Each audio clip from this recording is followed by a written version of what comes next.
Oh, yeah. It's funny though. Okay, did that work? I understand there's a lot going on right now, and so a lot of people have not been able to come in person. Various other things they're dealing with. A lot of people are out of state, and our very own Wade Odell is not here, and he told me he was very sad that he wasn't going to make it. He usually is at these meetings, so. But what I want y'all to know today is that I'm just happy that we've had this gathering, and part of the reason that I do the hybrid meetings is because I know how life can be, and I really don't want people to not be able to participate because they can't come in person. Though I do see the value of having people in person. I think it is still very important. So I will continue to try to do the hybrid setup. You know, people have asked why, you know, why this, why that, but it shifts. You know, we do surveys to tell who wants to come in person, and we get high numbers. The last survey we did, everyone wanted to be in person except for one person. But then we had, you know, kids go back to school, things happen, COVID comes back, things happen. My children started early, so I'm lucky I got to go through that already. July 26th, they started. So we had COVID in the first couple of weeks, and now we're good. But it's just really frustrating to not be able to plan and be there for people and have those things and those commitments. But know that we're glad you're here online. Thank you for joining. And that is my welcome for those here in person. It doesn't look like the weather's as bad as I thought it might be, but for the most part, we have some of the best resources in here for safety. James Bass is here with us. He knows all the ins and outs of that, but we do have, you know, the exit. You came in, it's the same exit that you came in, and then we have restrooms down the hall, and then we also have security and IT and so much support here today that it's been amazing. And UTA, thank you all for being here. Thank you all for coming. This is almost the entire team, right? Or is it the entire team? Well, good for you guys to all be healthy here at the same time. And with that, let's go ahead and have our very own Kevin Pete, if you're ready. I mean, we could wait a little bit. But I mean, I fed y'all, you know, it's like, now I'm saying you can't eat. It's not fair. But yeah, you're welcome. Do you want to come up here? And because this, everybody online can see you, because we do have a camera here. I think it's working. And yes, and the chat is going to, so you'll be able to see that as well if anybody asks you a question directly. Yeah, lunch is free. Or so there's a few left. There's let's see, there's a few in the back. So if you still are nearby, please feel free to come in.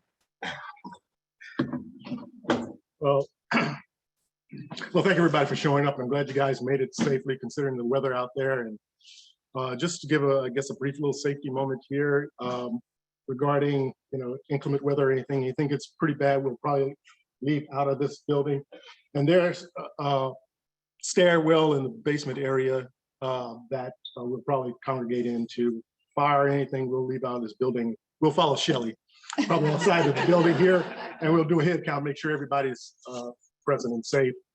Regarding anything major or heart issues or anything, typically around our security guards desk, there's an automatic defibrillator. Hopefully you guys don't get too out crazy, you know, that'll cause anything to happen regarding that. And I think for the most part, that's it. Restrooms are down. They're literally right there. This way. I went over the rest. You did that. All right, good. All right, great.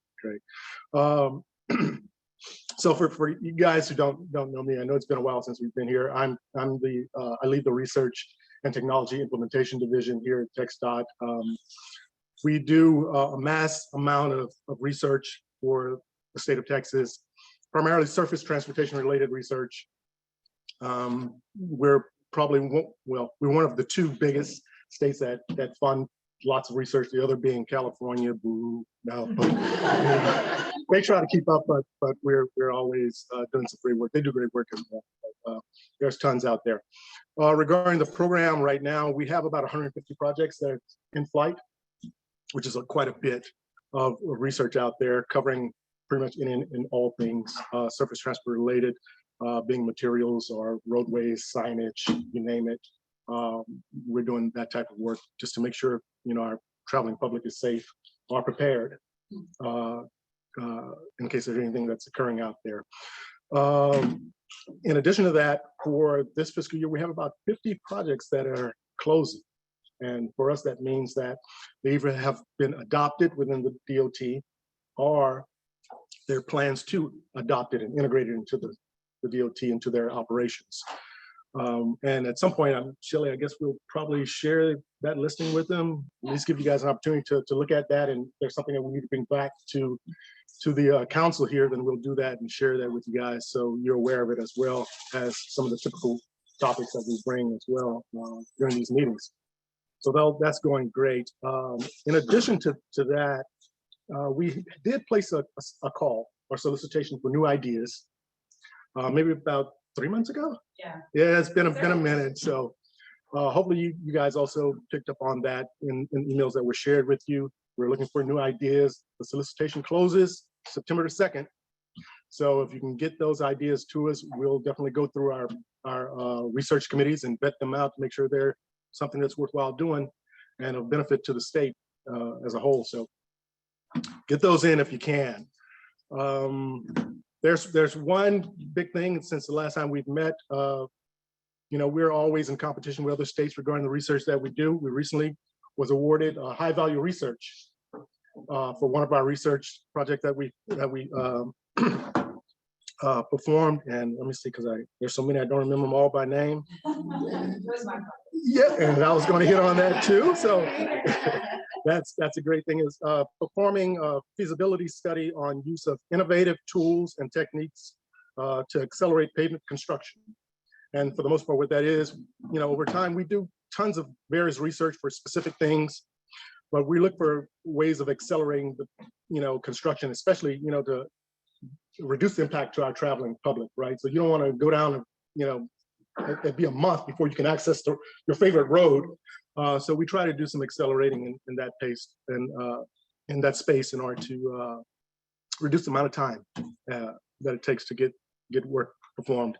And so there's a lot of non-destructive tests that we do. There's some LiDAR, some cone testing, stuff like that, just to make sure the pavement is safe. And for for our normal construction type rehabilitation, we typically would take a road all the way down to the subgrade and relay the whole and repave the whole thing. So in this type of research that we perform, we're allowing that way to accelerate and perform recyclable things in place to speed along the construction.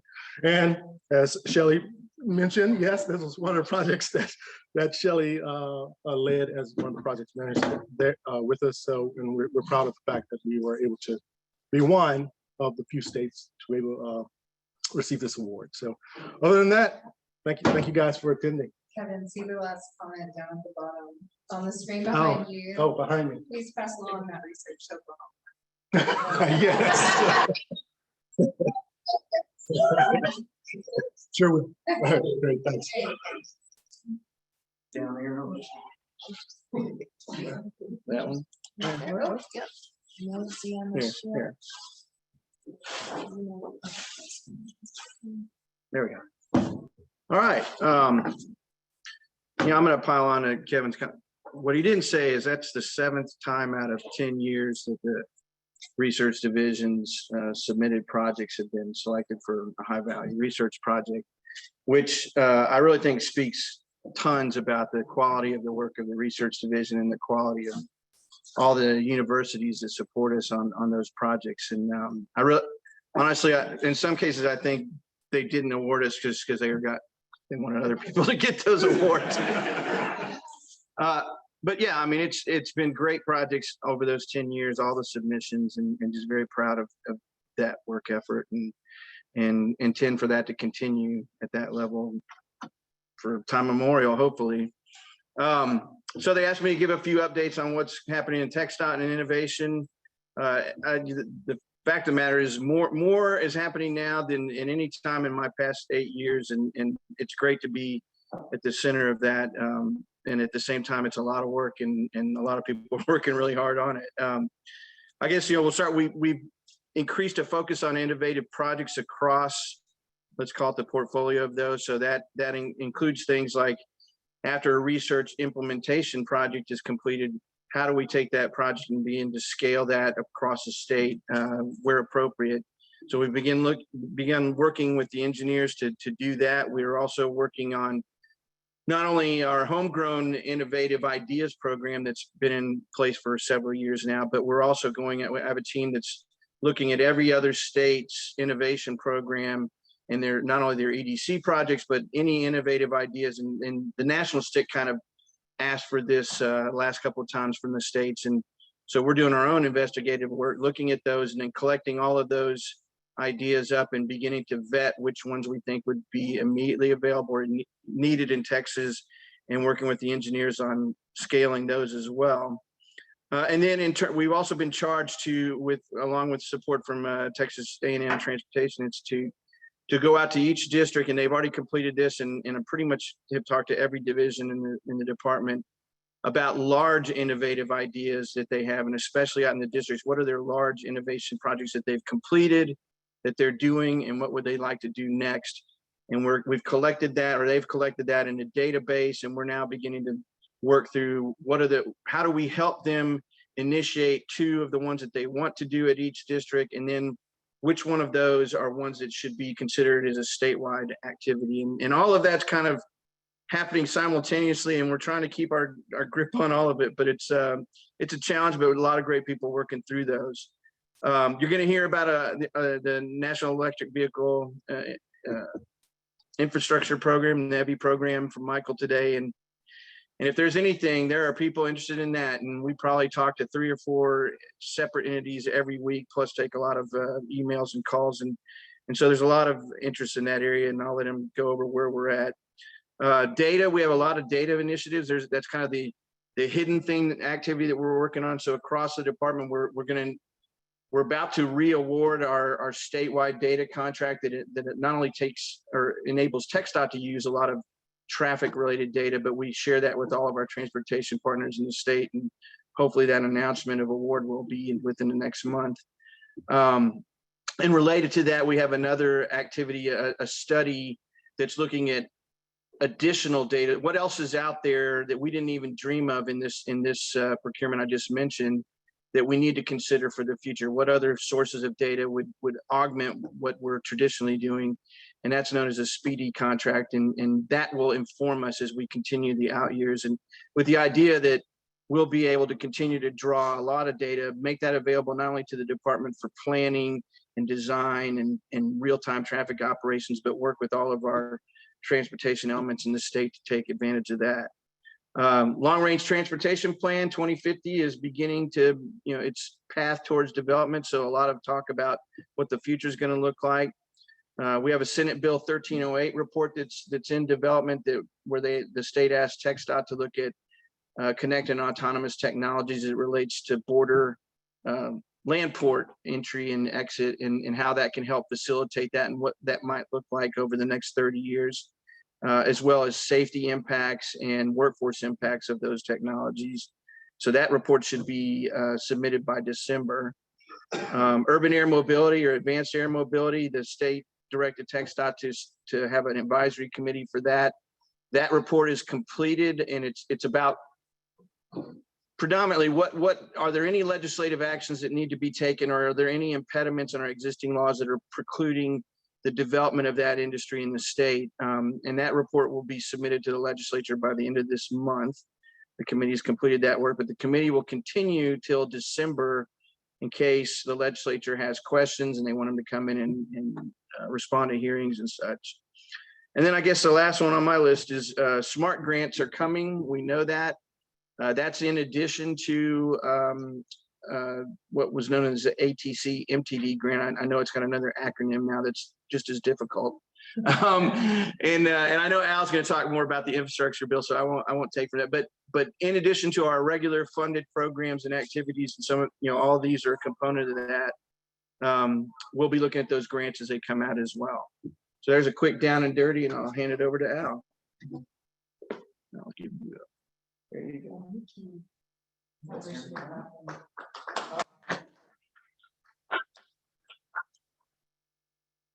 Howdy.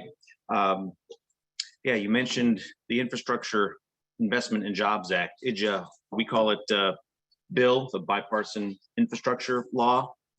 Kind of the informal name to it. A formal name, I guess, to bill is William. If you want to call the bill William, you can do that. There are, a dozen plus new programs under the bipartisan infrastructure law. And importantly, there's a lot more opportunities for grant funding that goes directly to recipients. Most of the federal aid dollars go through Texas DOT. But there's a lot more opportunities now for some of this funding to go directly to other stakeholders, local governments, tribal governments, some of them even MPOs and others. And so with that opportunity comes some challenges as well. A lot of non-traditional recipients do not know the strings that are attached to federal dollars. And so I'm glad that we have, UTA here and our LTAP Center. I'm glad we have TTI, Texas Association of Counties, and others that we would really love to work with you to make sure that we can go out and educate folks on what the new legislation says, what are those opportunities, and if there's an interest, how you might be able to apply, and if you're lucky enough to get it, how we can work together to make sure that we deliver that. There is a website. Now, the downside to being in person, Shelley, is that I can't type a website into the chat pod. But if you go to our website, fhwa.dot.gov/bipartisan-infrastructure-law, you can see it's a site dedicated to that bill, and there's a subscribe link on there. And anytime any information changes, you are notified via email that something has changed, inviting you to go back and take a look at that. There's also links on there to these notices of funding opportunities, NOFOs, as another acronym for you all out there.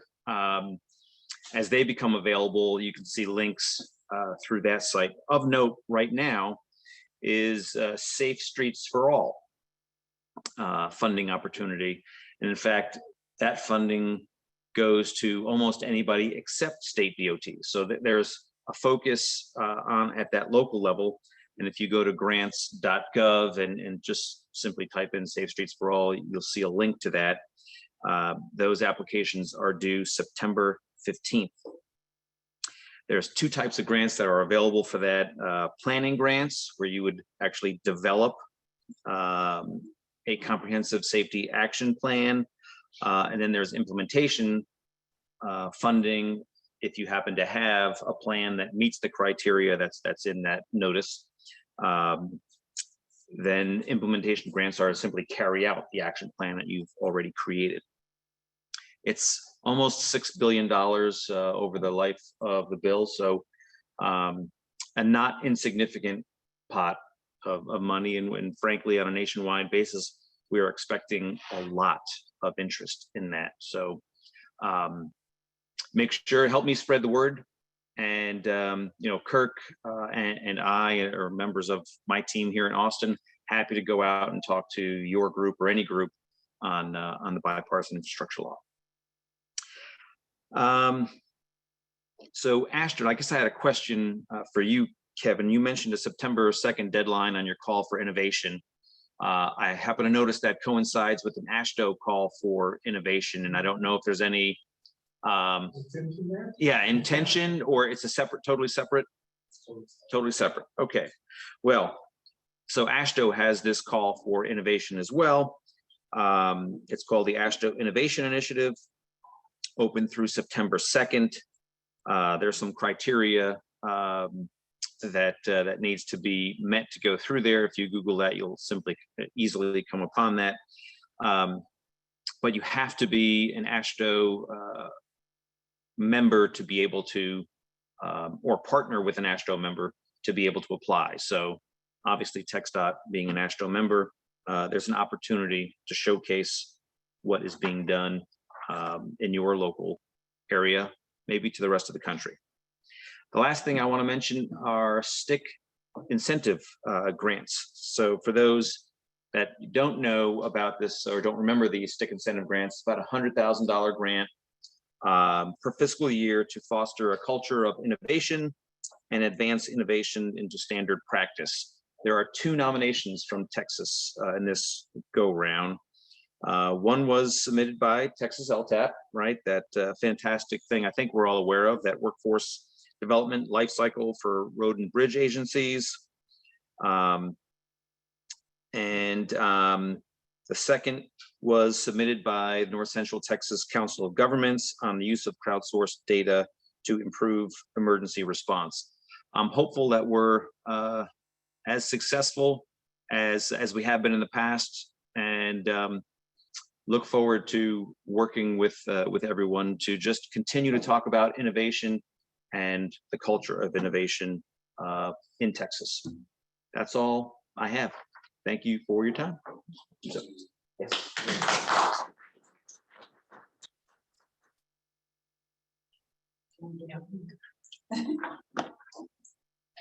Okay, well, thank you, Al. Thank you, Darren. Thank you, Kevin. That's really good of y'all to join us. We just had a segue. And Kirk is our next up, and he's ready to come. Sorry, I was just filling in for you. I thought you were just gonna say something. I thought you were taking over. No. Oh my gosh. Oh, so you added a trip hazard. Thank you. And my spelling of my last name is a little bit off on this one, but Oh, that's there's my a fault. over. That is my fault.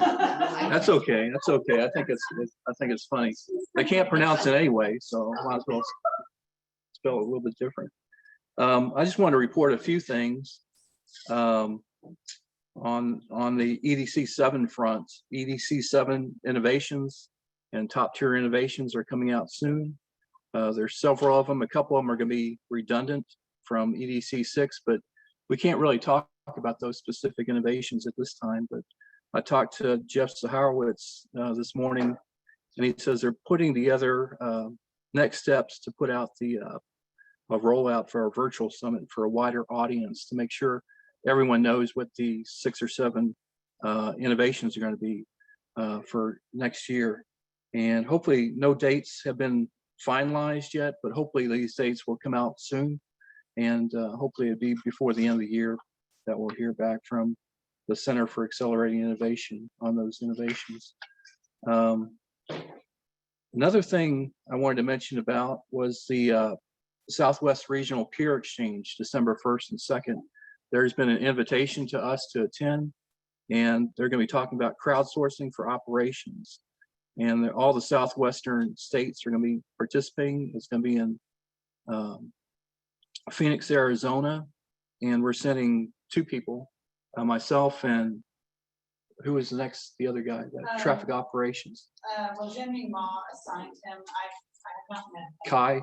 It's Kai. Yeah, Kai's going to go with us. So it's a 2-day event, a peer exchange in Phoenix, Arizona, December 1st and 2nd. So we're going to be talking about that EDC innovation. The next thing I wanted to tell you about was the Pell activities going on in our state. We have TTI that's on board through an interagency contract to develop a Pell reference guide. And this Pell reference guide is going to be followed up by workshops and training on how to use it. Pell stands for Planning and Environmental Linkages. I don't know if you guys are familiar with it, but it's one of the first or second round EDC innovations that came out.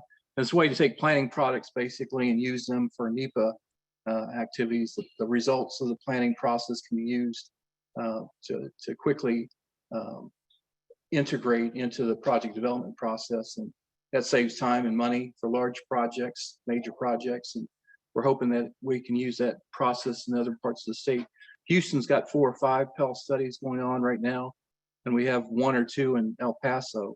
So we're looking to take Pell to the next level and maybe have a statewide reference guide to help implement that across the state, hopefully for major projects and construction activities leading up to a mega project. Al mentioned the Bill Act and what we're doing to reach out, to do outreach to local public agencies and MPOs about that, the discretionary parts of that bill. And we've gone out to San Antonio and a few other parts of the state through Tempo, the Texas Association of MPOs, to present summaries and presentations on bill-related materials. And we're more than happy to come out to your neck of the woods, wherever you are, and give the same presentation. We've got discretionary programs like the Safe Streets for All that Al mentioned, that NOFO, the Notice of Funding Opportunity, is out for. And we have other programs called SMART, which I think Darren mentioned earlier. And we have just a, Reconnecting Communities pilot program. We've got the NEVI program, of course, that Michael Chamberlain's here. He's going to talk about. And we're willing to come out and spread the news, get the information out about the NOFO. We have a list of people that we send out the NOFOs to. If you're not party or privy to that list, the email blast that Al mentioned, we'll be glad to send it out to you. Just let us know if you'd like to receive those from us. And that's about all I had today. So appreciate your time and appreciate the opportunity. Thank you.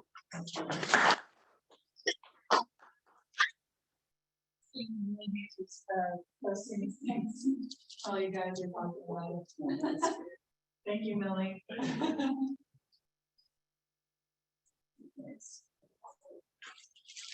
All right, so just so y'all know, here it's been quite a challenge to get everything set up and working because we are operating on technology that's adjusting and changing by needs here. But what I wanted to do right now is, here we have a quick break.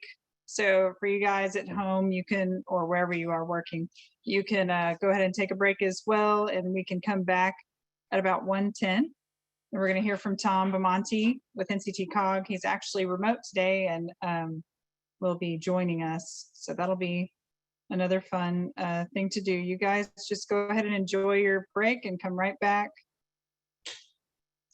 And we'll see you then. Do we need to There's more drinks in the back. help yourself?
Okay, guys, hopefully you're back from your breaks.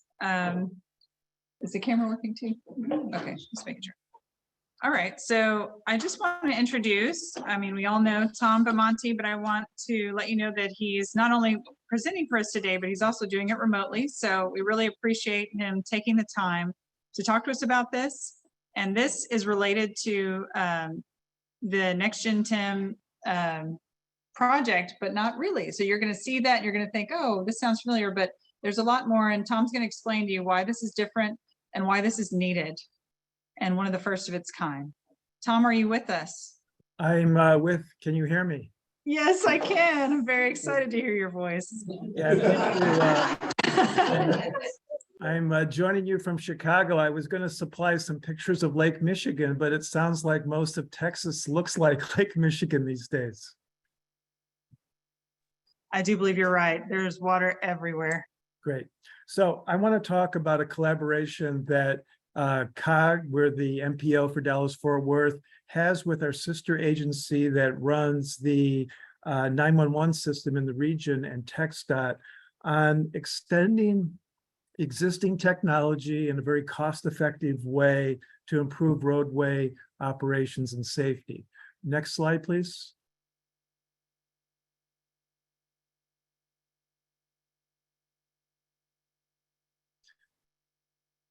Next slide, please. So we'll start with the US DOT's National Roadway Safety Strategy adopted earlier this year. Most of it, as you might imagine, focuses on prevention with, safer people, roads, vehicles, and speeds. But US DOT has highlighted the importance of improving post-crash care. Next slide, please. And that's what we're focused on. So US DOT says we need to work on improving the survivability of crashes. We want to make a safer working environment for emergency responders, and we want to prevent secondary crashes, which are often associated with crashes. And the sooner you can clear crashes, you can reduce a significant source of crashes. So the projects that we're going to take you through in this collaboration really address this multifaceted effort to improve post-crash care. Next slide. And USDOT has, identified a real potential to save lives. We're finding that a significant percentage of people who are seriously injured in crashes don't get to the trauma centers that they need for effective recovery. So prompt identification of where the crash is located, when it's occurred, to get emergency folks out there, and optimizing the situational awareness of our emergency responders so they can get to the scene with the right equipment, respond to the medical emergencies, and clear the crash site promptly are all things that the projects I'm going to describe are meant to do. Next slide. So this shows the service area for our NCT 911, our sister agency. They manage 42 public service access points in the region outside of our urban core. But as you'll hear, that through these projects, we've extended them into the 911 centers serving the urban core of DFW as well. So we are well on the way of an integration between transportation and 911 centers in the region to, again, improve our response to roadway incidents. Next slide. And I just wanted to highlight, this is their statement of goals. It's not often that you have a public agency that talks about revolutionizing anything, but if these folks that we've collaborated with are any indication, the 911 emergency responder community could be really great collaborators for us in transportation. We found them to be capable, innovative, and really focused on operations and safety and great collaborators. Next slide. So let me run through the elements of our collaboration. Our first is something that we started several years ago, which is to bring the roadway incident reports from Waze into our 911 centers. And this is something that has been covered in the everyday counts. It's a well-accepted, relatively easy process to do. But our emergency responders have found it very helpful to have Waze incident data. It helps them more accurately identify where crashes are located. CTR has done some analysis of Waze incident reports, comparing those to 911 centers. And they found in DFW, 1 in 5 crashes are reported first in Waze before 911. So getting this incident stream into the emergency responder centers help them respond to crashes sooner. In addition, the Waze, the reports that we make on our Waze app of vehicles stopped on road, debris on road, all of the precursors to safety hazards in the roadway, the Waze database is a much richer set of information than 911 calls. So the emergency centers have really appreciated having this data stream. So next, please. So what they told us is Waze is helping us learn of incidents and hazards sooner, but it would be great if we could see on our roadways what conditions are. That will help us optimize the equipment we send, the people we send, how we can get help to folks in crashes. And TxSTIC has been an incredible partner here. They have migrated to a new video sharing platform, and they've agreed to work with our 911 centers to make the video, the camera feeds from the TxSTIC roadways that go through these 911 centers, jurisdictions, make those camera feeds available so our 911 people can quickly scan and get visual confirmation that there's been a crash, where it is, how serious it is, and that they believe will really help them improve their response to roadway incidents. Next, please. Our third element is Waze has a feature where you can select road segments, and then you can have Waze send you alerts when the traffic speeds on those segments fall below historical norms by the degree that you set. And this is, again, something that you've seen in the Everyday Counts program for transportation agencies. Again, it's relatively simple code. It's very customizable. So what we're doing is we've worked with our 911 people, and they said this would be really helpful for them to get warnings of traffic speed anomalies, because that may give them an early indication that there's a roadway incident that may require incident response. So they would build from these anomaly alerts. Maybe they would pop up on their screens that there's some disturbance in the traffic flow. Then they could turn to Waze and their TxSTIC roadway cameras to, again, get earlier notice of crashes and other hazards out there. So this is the program that we'd like to build into the innovation grant. What we'd like to do is customize this technology for emergency response centers, and then prepare training materials and do outreach so that 911 centers throughout the state and the nation can, again, take advantage of this well-developed, cost-effective technology to improve the situational awareness in our 911 centers. Next, please. Moving ahead a little bit further, we're in the early stages here, but increasingly vehicles are making their telematics data accessible to emergency responders. So for example, you can get information about the type of vehicle. Is it an EV or an ICE? Is it turned over? Have airbags been deployed? What have been the G-forces of the crash? How many occupants? Were seat belts in use or not during the crash? All this information can be streamed into the 911 center to help them optimize the response to the roadway incidents. So we are in the early stages of scoping out a program which our transportation section is looking for opportunities to fund to make this information accessible to our 911 centers.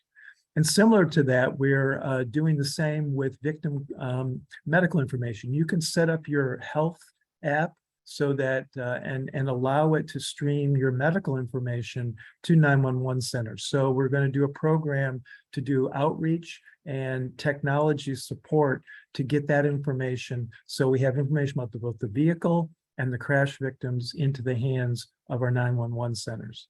And finally, next, looking even more, a little bit farther out, but something we're already in discussions and we're already testing is the use of vehicle video data as a way to, again, give literal close-up video shots of crash sites and getting those into the 911 section. So think about automated alerts that when a vehicle sees a crash situation, this is something that AI can be set up to do, that information will be streamed to the nearby 911 center. So that's a little farther out, but something that we're already doing an assessment of the vehicle video technology. And it's really just a matter of, over time, the OEMs and others making more vehicle video data accessible to folks like emergency responders. So next and final slide. So here's what we see for this collaboration between kind of unlikely bedfellows, but has really worked between transportation and 911. You know, I've talked about we're looking to improve the crash outcomes. We want to speed the incident clearance time. We want to reduce secondary crashes. But we're starting to think, and I encourage you all as innovators to start thinking, are there ways that maybe transportation and emergency responders can do some resource consolidation? For example, you know, they're using CAD systems, they're using GIS platforms. We're doing the same on the transportation side. And maybe it makes sense for some sort of resource consolidation where you have transportation as a layer, emergency response as a layer, and ways for us to really collaborate very directly on how we're on the technology necessary to improve our response to roadway incidents. And then the final thing is taking advantage of data, big data. I think Darren mentioned that as an emphasis area.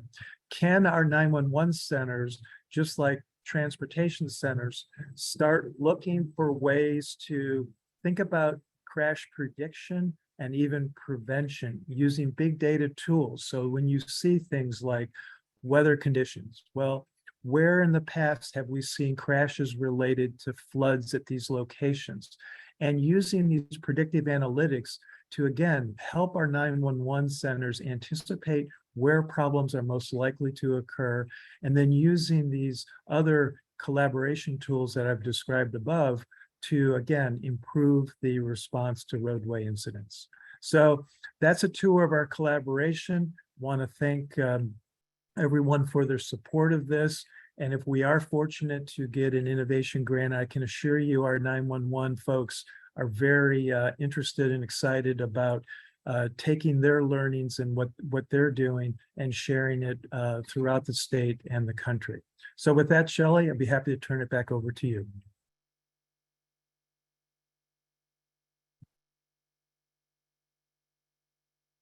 Thank you, Tom. We really appreciate that. It really helped to hear your perspective and for you to take the time to meet with us again. Thank you for that. And also there will be a recording of this, so if you want to watch it later, if you're unable to watch the rest of the meeting, we'll look forward to your comments later. Thank you, Tom. All right, next up. Okay. Mark. Today we have Mark Werner. He's here to tell us a little bit about what's been going on with the Texas Technology Task Force and the Texas Innovation Alliance. Mark, I'm really glad you're able to join us. You're welcome to come up here or do you just want to give an update, or do you have okay, we have a web, wait. Okay, yeah, go ahead and we'll get you set up. Aaron's got you already. Ignore this. This is when- this is how we work with text.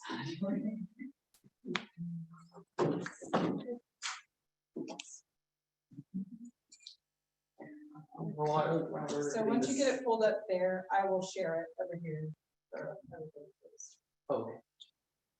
We still flip through slides on. You'll be able to flip the slides.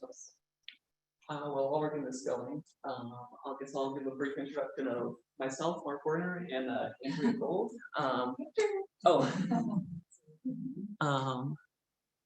I need to log into my?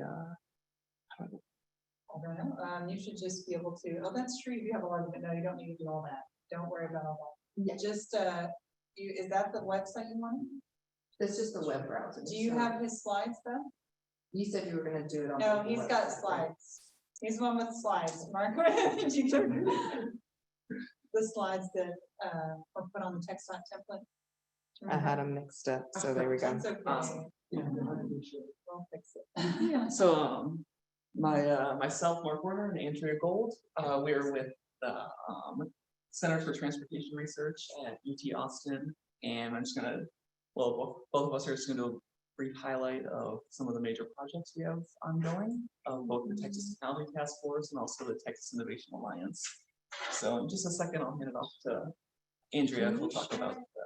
I'm not sharing my mind, so you should be able to do it. It's not. Just ignore this. Don't look at it. I know it's not giving me the option to do it. But this is showing you what I'm sharing. Yeah. Because it's not. Sorry, guys, we're working with different platforms, Zoom and WebEx, and TxSTIC only does Teams and WebEx, so we're still trying to get them all to work together. They don't play together well. They don't. We were hoping for a seamless hybrid meeting, but. All right. All right. So with that on and off introduction I gave, I'm going to hand it off to Andrea Gold, who will give a brief overview of the Texas Technology Task Force. Good afternoon. There's a lot of familiar faces. I know many of you guys know about the Texas Technology Task Force, but just in case there's some who don't, we'll give a really quick intro. Really, the purpose is to provide an update of what we've been up to recently and then what we're going to be doing next. And then we're happy to answer any questions for the content that we miss. So the task force was formed several years ago as a mandate from the legislator to put together an external advisory body to TxSTIC, specifically to look at emerging technology. I think we've moved past the emerging part on some of the technologies that we're talking about, but we're always looking for new ones coming in. So the task force is made up of folks from industry, from research, and from public institutions who come together just to keep eyes out on the technologies, invite discussion from experts, and then make recommendations for what to do with the technology, whether that's investigate and wait a little longer to see if it matures, or engage in training or workforce development. There's a range of things that we might make for recommendations.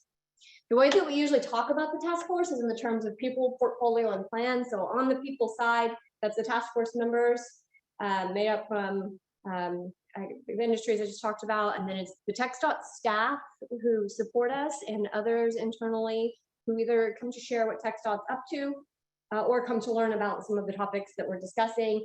It's also the network that we're building out continually of the experts. So a lot of those are from industry, think tanks, national labs, people that let us know what's happening on the cutting edge of the tech.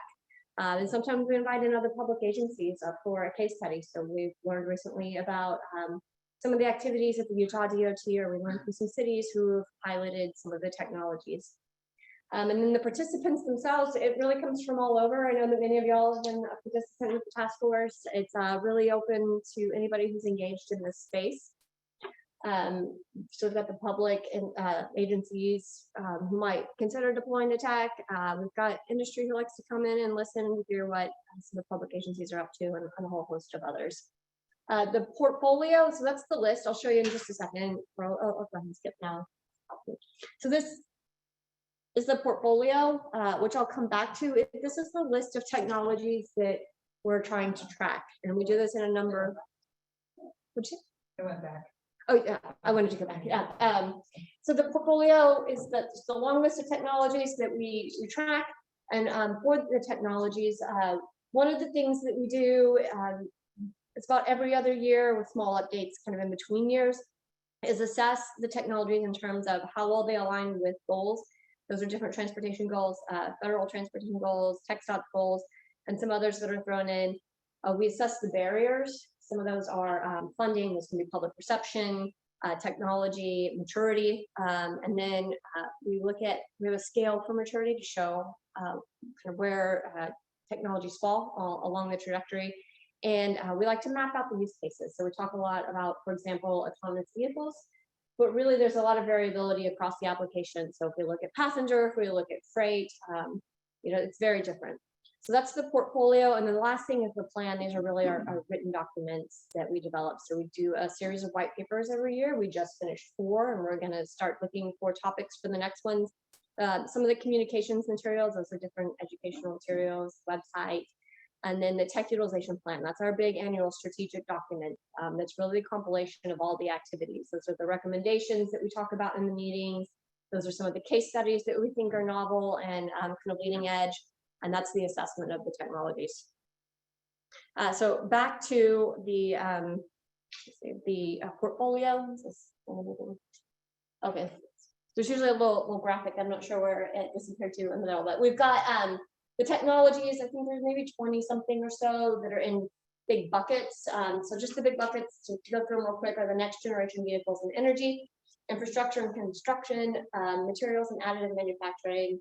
We've got information technology, that's got our data stuff, and then service-based platforms. And then we've got kind of another catch-all for new things. So it's got things like robotics, virtual and augmented reality, Hyperloop, and I'm sure there's others we could throw in there in our next update. But we asked the task force members in TxSTIC probably about 2 years ago to help us really focus in on what are the priority technologies. And we came up with 6 that we're tracking a little more closely. A lot of them are in the next generation vehicles. With automated and connected vehicles, we've been focusing a lot on electric vehicles. That was a big part of the last meeting. And then UAV and then aerial systems. The other 2 that are in the top 6 are big data and then mobility as a service. So to talk about what we're up to next, so one of the things will be the white paper. So the way that we develop the white paper topics is we ask task force members, we have one-on-one calls, those are getting ready to happen.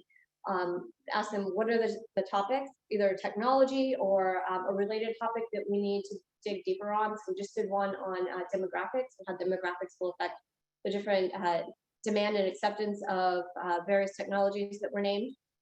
And then we'll work with TxSTIC to pick, usually it's about 4. We'll also update the technology utilization plan. So this will be the year that we do a big update. So we'll structure that document. We'll be asking for advice and working with the Alliance and STIC to see if they have ideas too on how do we assess the technologies and how do we communicate the barriers, the challenges, the goal alignment, and the maturity. And then the technology outlook, that's really the kind of infographic style communication document that we are building out to help demonstrate where the technologies lie, what some of the capabilities are, applications, and major trends. So we hope to work with you all more, I guess, over the next year or so as this is coming together. We're always looking for experts across different areas to provide input and give us great ideas for just how to assemble these documents and track the different technologies. And I'm happy to answer questions about that after the presentation. I'll turn it over to Mark. All right, so now we're going to shift gears a little bit to another major project on our part, the Texas Innovation Alliance, where the task force is mostly state level priorities, the alliance goes a little bit more city and regional level. And I'm sure a lot of you guys might be familiar with some of these efforts. So a little bit of history first. Back in 7 or so years ago, I forget the exact date, as part of the US DOT Smart Cities Challenge, a number of Texas cities applied and did not ultimately get the grant, but noting the kind of collaborative effort and the momentum gained from trying to apply for this grant in terms of getting innovative mobility technology that kind of brought a lot of the cities together to create this network of collaboration between cities that is now made up of the Texas Innovation Alliance. And so a little kind of example of how this is broken down. So it's about 10 regional agencies, and these teams of cities are made up of both public agencies, private agencies, research organizations, and then each team has their own lead. So an example here, Team Houston, it is made up of all the necessary private and public research organizations that make up the region. And then, so to give a little bit more context of what our goals are with the Alliance, so we have our primary goals are knowledge sharing and technology transfer, coordinate grant applications, tap into expertise, and connect with peers and partners.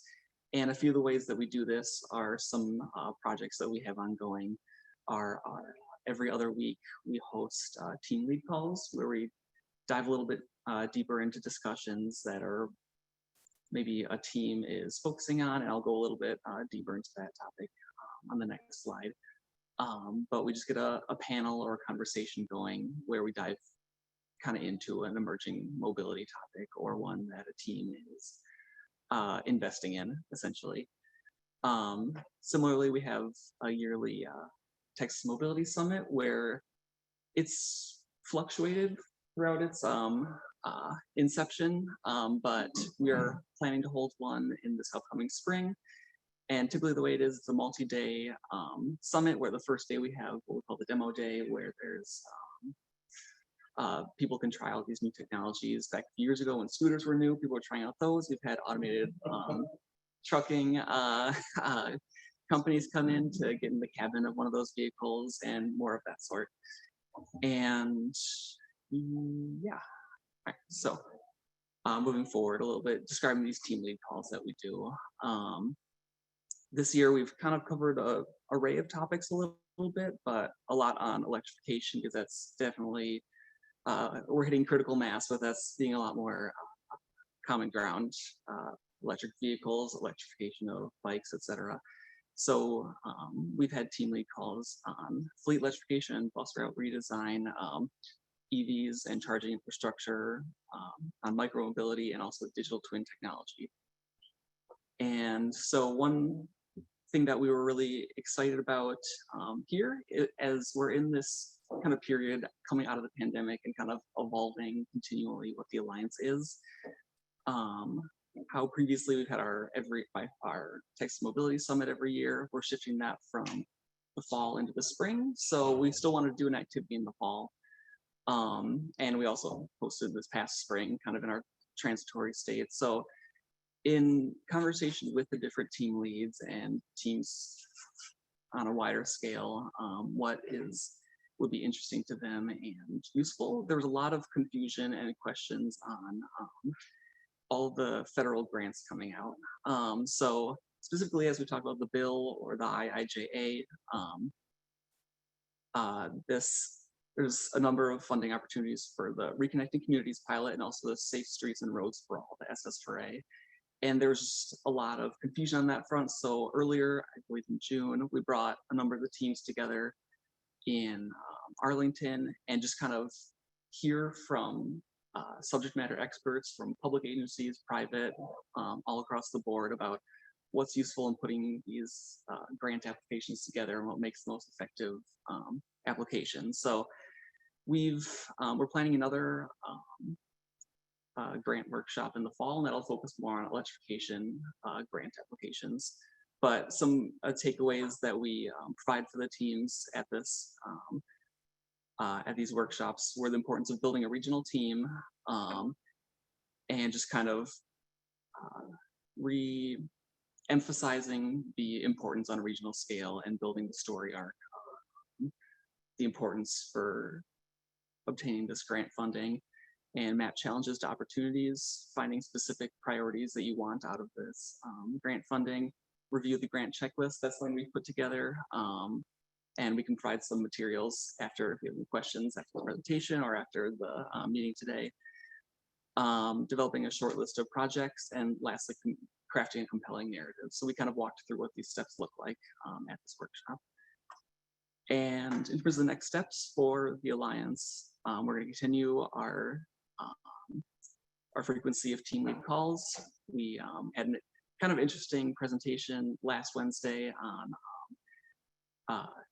with the team of Bryan College Station in their game day A&M game day traffic operation flow, because just things of that nature. So we'll continue those team lead calls. We're preparing for our in-person Texas Mobility Summit, as I mentioned. That'll be in the spring. We're still in the planning stages there. And lastly, our fall grant readiness workshop that will cover electrification technology. And those are both of our major projects here at CTR. And Andy and I are happy to answer any questions, or if we're running out of time, move aside. Any questions? Your first grant readiness workshop in Arlington, it's NCT College. How many people participated in that first workshop? In the room, there are probably 30 or 40, maybe. I don't know if you saw that. And it I was, think some of those, so we also put together a team of folks from different consulting agencies and nonprofits to help with some specific areas, either putting together an application if they had expertise in that, or on some of the specific technologies that they might want to put into their application on vehicles, for example. So there's about 10 of those. I think it's about 50 people. And the next one's gonna be in Austin, Texas this fall. So do you have a location or date for that? We're working with so the team lead and the task force. We want to try to combine efforts, and with TxSTIC. So we can't some dates right now. I think the last week in November or first half of December, but nothing really set. Just timing for the folks that we need to get. So from that first workshop, did you get a sense for, and I'm glad that y'all are doing that. In terms of readiness, understanding of all the strings that might be attached to a federal discretionary fund where they may not have ever had it before, and know all the hoops that are associated with that. So is there an awareness of that that's given at these workshops? And two, if there is some education piece needed for that, how might they get that? Is that something you're providing, or is it something FHWA help provide? Because it's something that the agency is trying to pull together separate. So for this first one that was so the teams came in, we did some calls with them one-on-one, and we had the survey that we could fill out, and they were all different stages. There were some people who, the bigger agencies were much further ahead, they didn't understand, and then there were some who they didn't really have their concept refined and know they didn't fully know all the paperwork and how to manage it, and there's really the needs all over.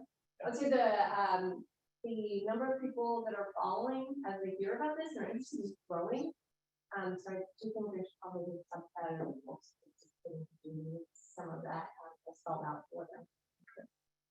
So to the extent that we can work with y'all and help in any way, we'd be more than happy. And then we started with the two that were on the slide, and then we know more rolling out with electrification, and with our vision system collaborating with SMART. We're still waiting to see what that's all about. So I know that some of this later wave, there will be people who are working with sort of specific programs.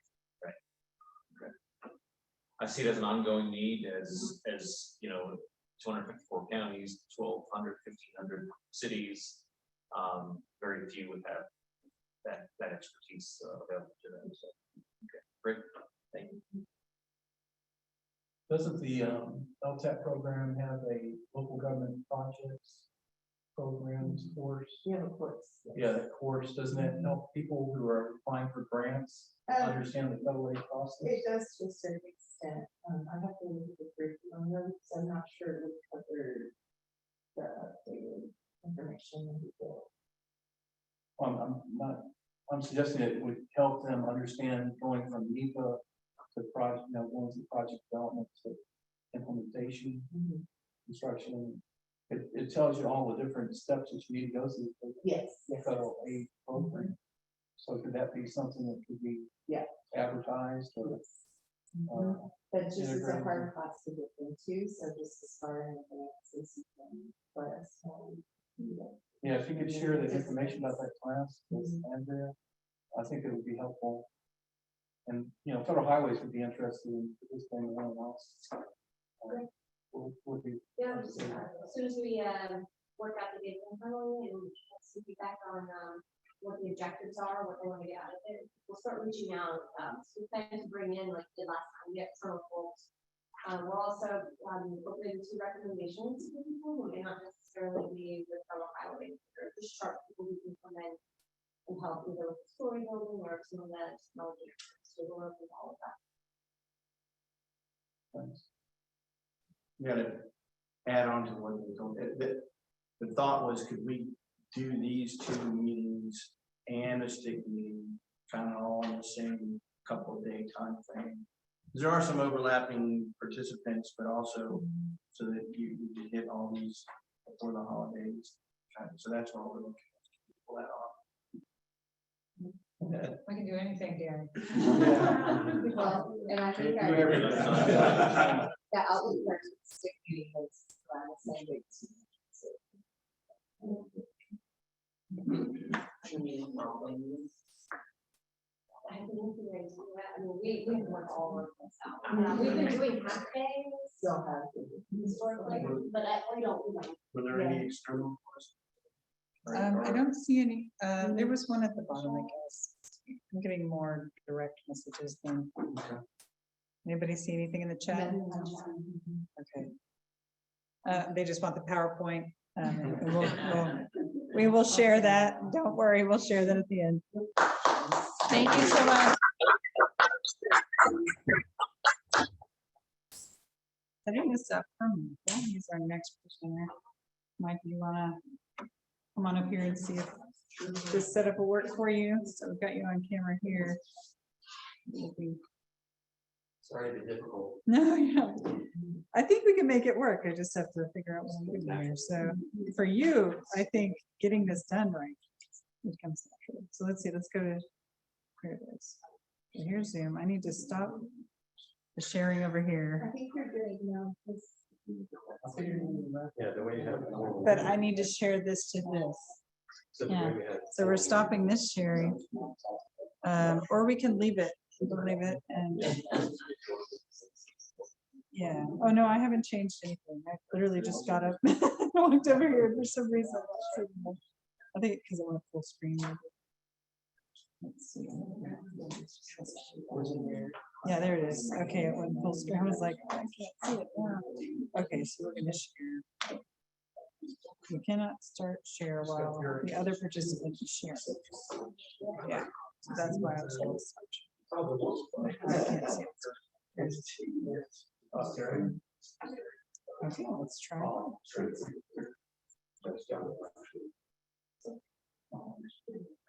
well.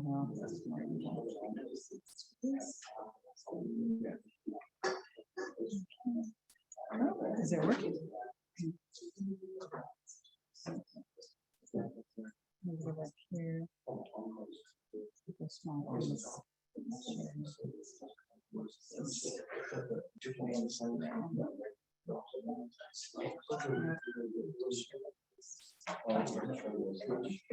Sure, okay. It should be where the magic happens, okay. And there is a delay, but I still see this though. Yeah, I think that's the problem. I think I need to click it in. Oh, HDMI. No. That must be how they work. Is No, that how that's they- just- So I really think if I switch to this one and you just share your screen. Just for this share. one, That's then it fine. works. Yeah, yeah, just do that. All right. Is it still up? Can we work on that? Okay. They have 3 options.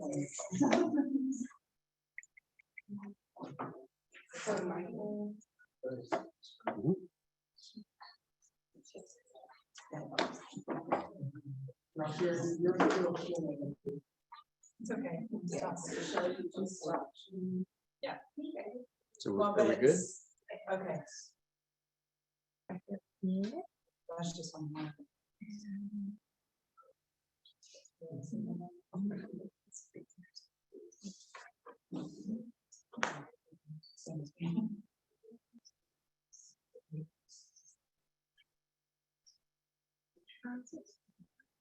Can't go backwards. I can't go back to Zoom.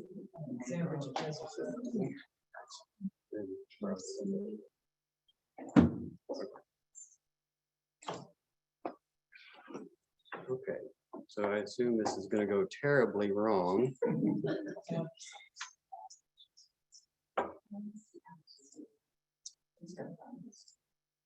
I want to hide that. I want to hide this.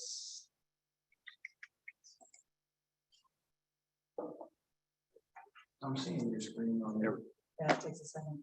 Okay, so good afternoon, Michael Chamberlain, Director of Data Management and Transportation Planning Program Division. I'm very happy today to talk about the National Electric Vehicle Infrastructure Program.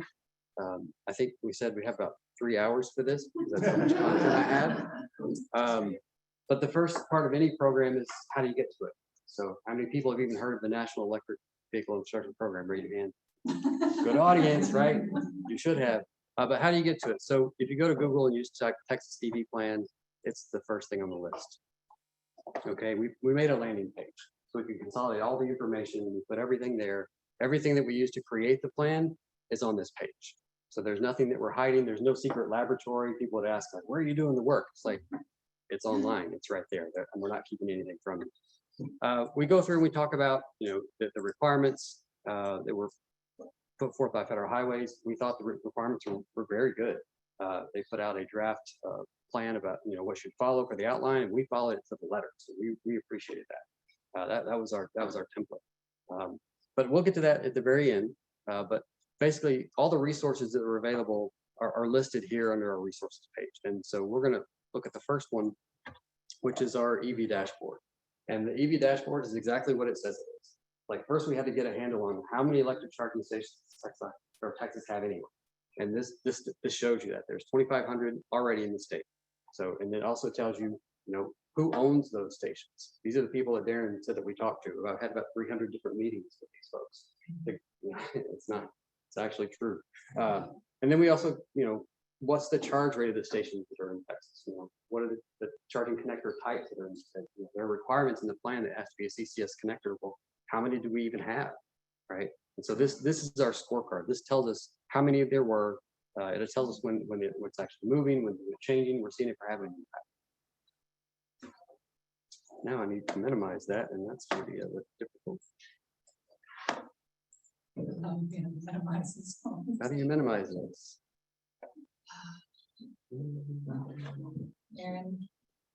We need someone that knows how to minimize, because this is going to be a recurring problem. Need to minimize this and go to the next one.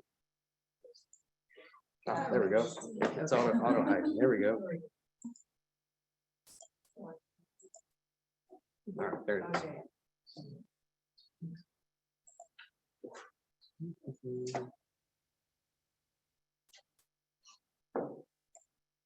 Oh goodness, now we're all messed up again. Texas EV plan, we'll do the same thing. So you'll know how to get to that very, very, very, very soon. Okay, so next one we want to talk about was the registration. So how many people know how many EVs are already in Texas? Raise your hand if you know. Venture a guess, how many? 2%. 2% of what? That's an interesting. 24.5 million. 60,000. You're guessing from a different number. Okay, so yeah, the North Central Texas Council of Governments actually creates this dashboard for Right, us. so I don't think that, you want that, right? You Yeah, see this. This yeah, is we're what all we messed. see on We're all Zoom. messed up here. Oh, okay, so. Because I'm just a viewer over here, so I'm just like everyone else watching. So whatever you see here is yours. That isn't in the session. It's even has my direct chats. Somebody had a guess. See that guess? 400. I think there's a one. Okay, go ahead. I'm gonna do yes. Okay, good.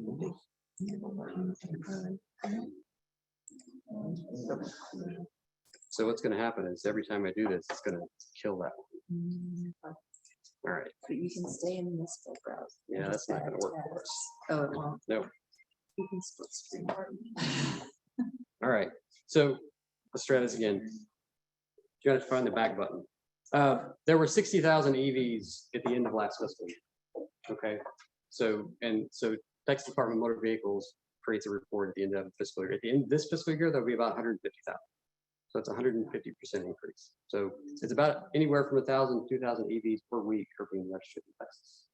So the EVs are coming, right? They're not here yet. We're about 140,000. This also breaks down the EVs by model number or by model type. Where they're registered, model year, you can go through by zip code, by city, things like that, all good stuff. And now we're back at the same problem. So I need to leave this screen.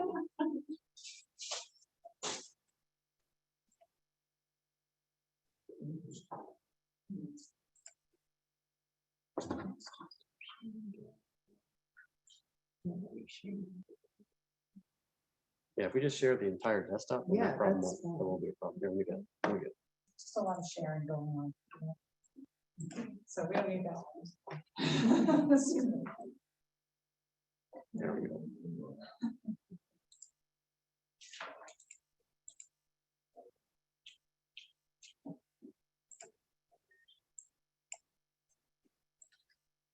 All right.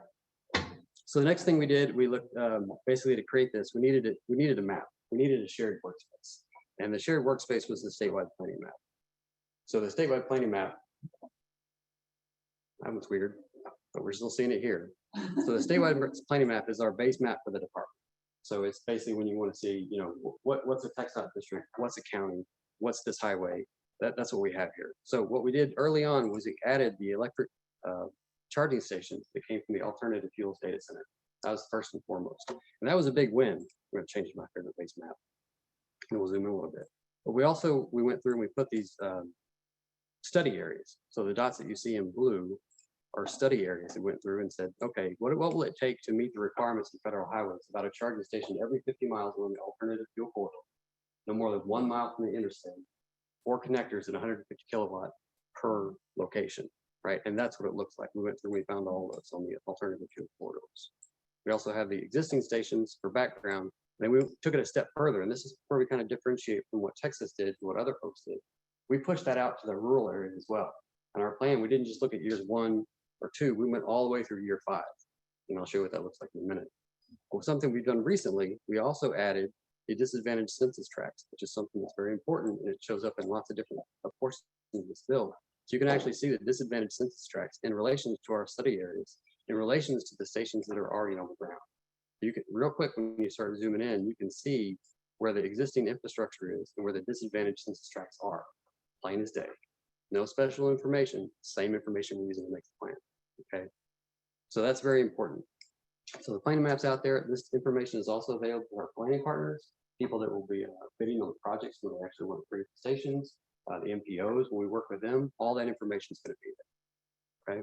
And we'll have like most things, we'll have a pre-bid meeting where we go through and we work through all the steps so everyone's on the same playing field and they know how to use it. Okay. All right. The next thing is to actually show you the plan. Let's do that. So the plan, it was due August 1st. So we met that deadline, correct? We did. We wanted to be a few weeks early. We were a few days early. So we're anxious to get started. I know there'll be probably some feedback on the plan, like all plans, that's the case. But there's a couple pages I really want to highlight that really drive the point home of what we're doing. So the first one is the timeline. So like I said, a lot of states didn't really take this step, but we did. We went through and did a 5-year timeline. The first year is what you see here. It's basically the interstates, which the alternative fuel corridors.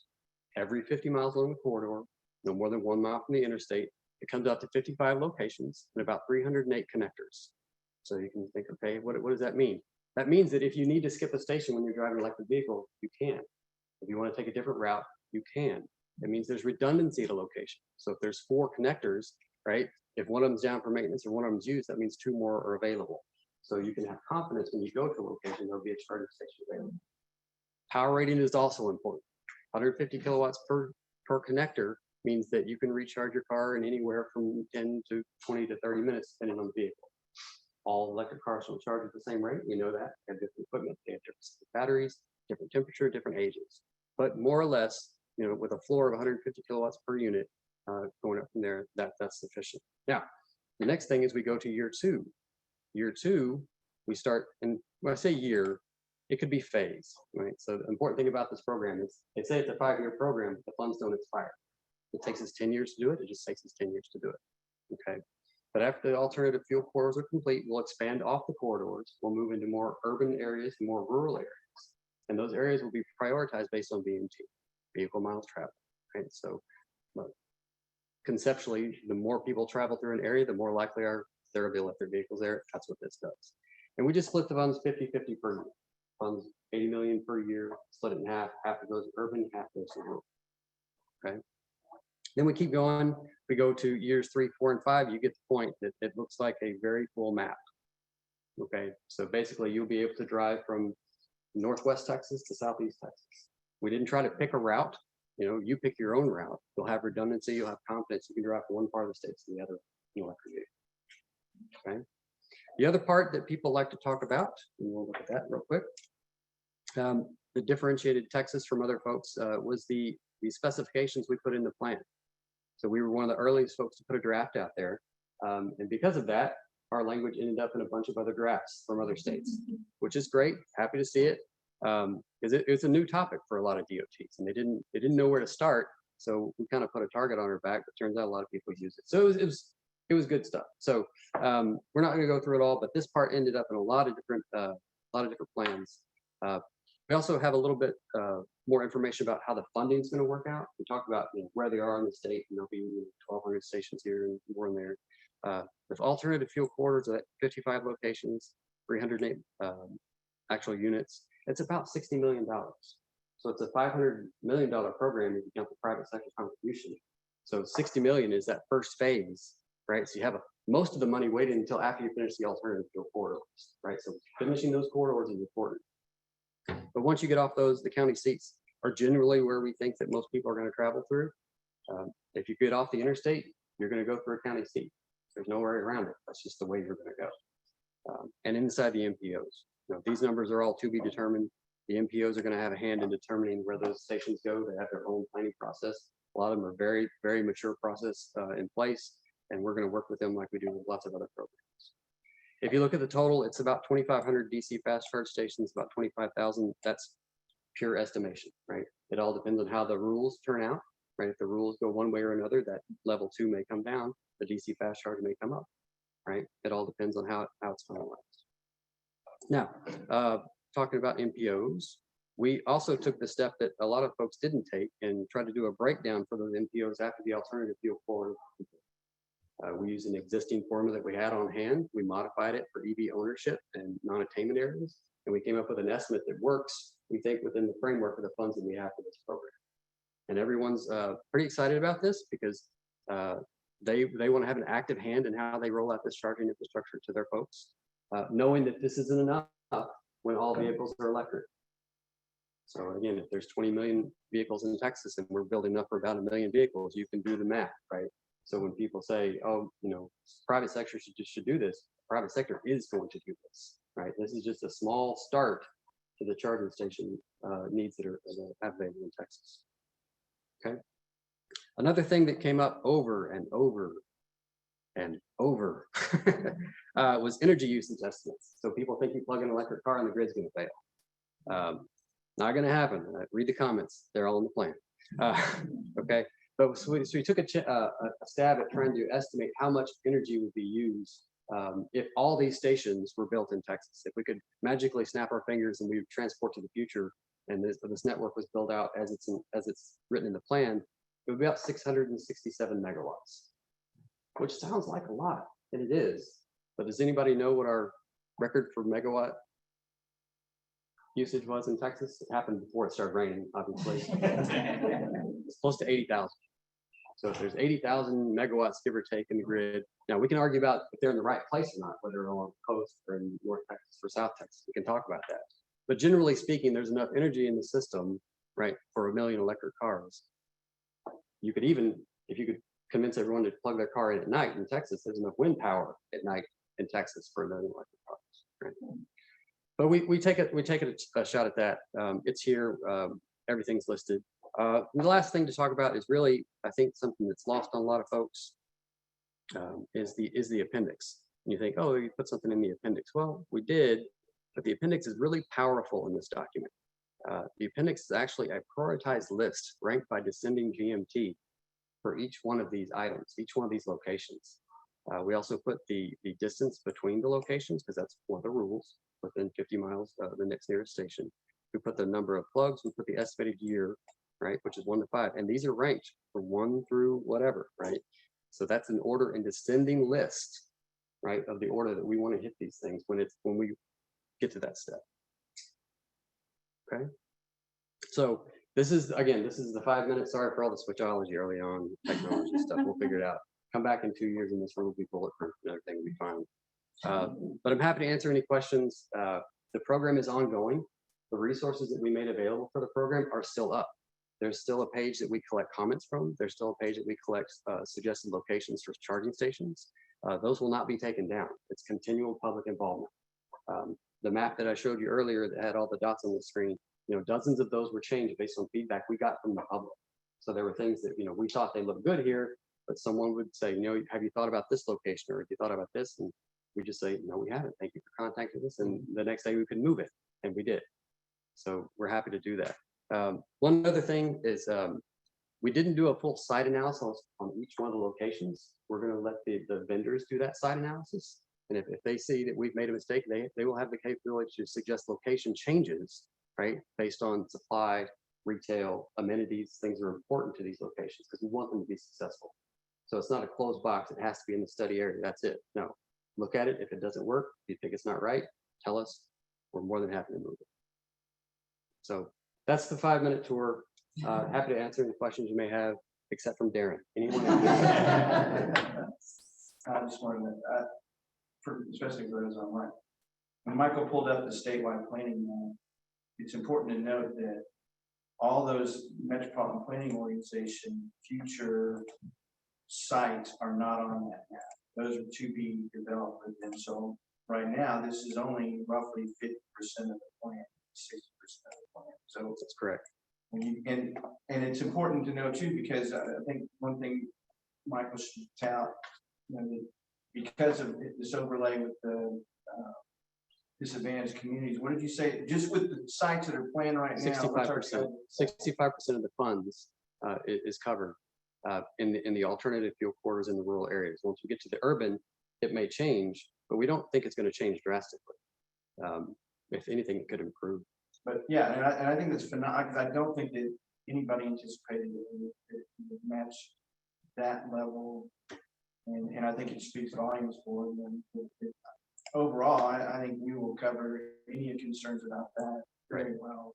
And these categories, if you click on one of these boxes, you get the 8 categories that are considered disadvantaged or not. So you can see them for yourselves. There are 21 other thresholds, but thresholds roll up to categories. So these are the ones you need to know about. So everything that we have to create the plan and the program, you have access to, and we will gladly listen to your comments about. So I'm aware of the concept, nothing about the details. So the federal funding is for the planning, and who funds the installation? Is it vendors or is it coming from? It's 80-20. So it's for both, right? So there's planning and then the actual installation, and then there's operations and maintenance beyond installation. Okay, so there's additional money for future money for 10 years from now when it needs to be maintained or come in. That's correct. Even the mainstream federal funding programs, TxSTIC, STP, sure, has flexibility to fund deployment. Okay, and then who pays for the electricity? Right. So the operations is that operations and maintenance is the electricity. So the thing is that so it's free charging for no, we didn't say that.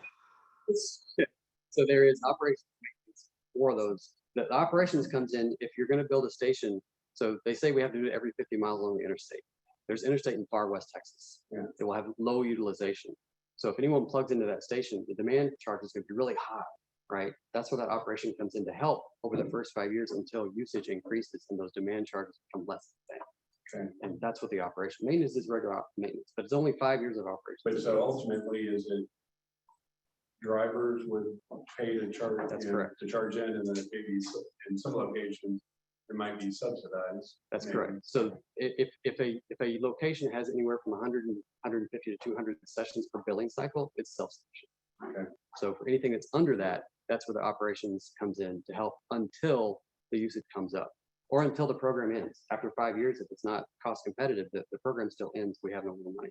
So in this plan, we budgeted for 25% operation and maintenance per location of the installation cost. So 25% of the installation cost is the potential O&M for that location, unless it's already self-sufficient. But even the O&M ends at 5 years. Or when it becomes self-sufficient. Yeah. Okay. And it's owned by the winning vendor. From day one.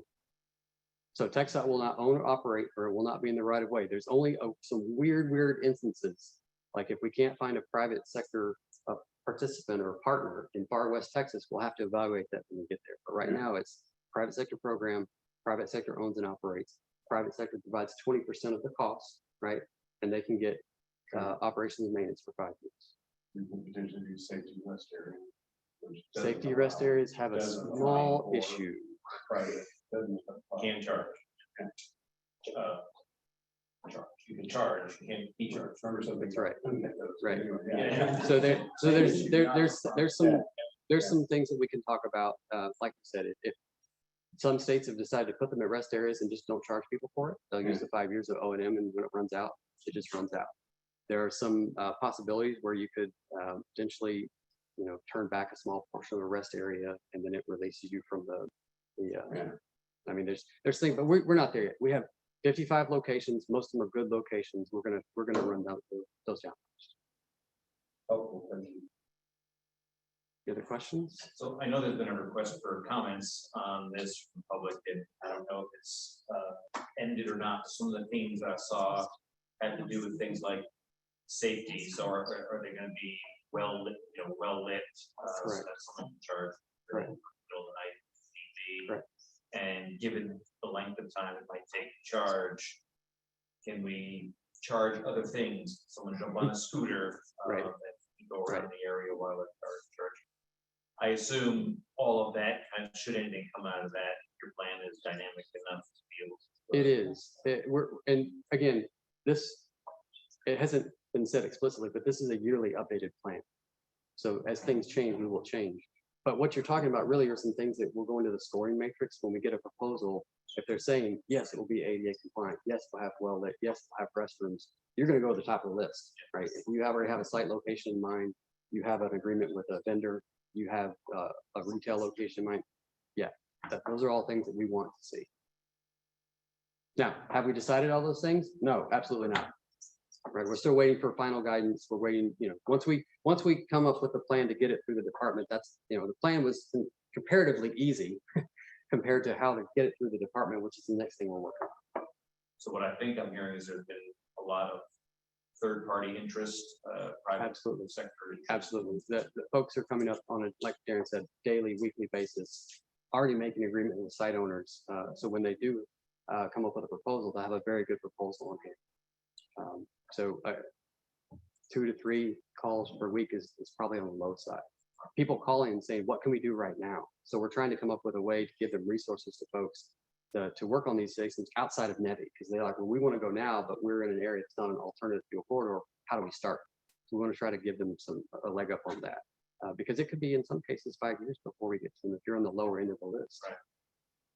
Right. One thing I forgot to mention, along the coast, those stations have 50% more units for evacuation and emergency response reasons. So now, while it's not enough, we know it's not enough, but 50% more is 50% more, but that's in the plan, you can see that. Again, I've got 3 more hours on my keep going. I'm not monitoring the chat. The only chat I've seen was Brian Moen was telling us earlier. The workshop in Arlington was very helpful. A great way to introduce alliance to agencies in the NCT area who aren't actively participating on a team. And then Tiffany gave us the link to the next Texas ASTE Civil Engineering Conference in Frisco. Yes, I'll be there as well. So a short course coming up in College Station. We'll have a session there, ASTE conference, a couple other things across the state. It'll be Darren, Ryan Granger, and myself. If you get one of us three, you'll get the same information. Hats off to y'all. Thank you. I've enjoyed every minute of it. He's ready to clap, so let's do it. Time,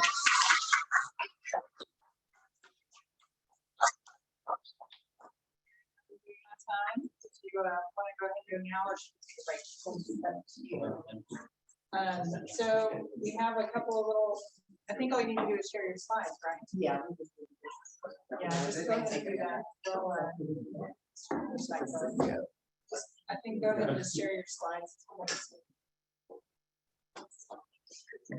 All right, next up, Aaron's gonna give us an update and tell us a little bit about what they're doing in workforce development.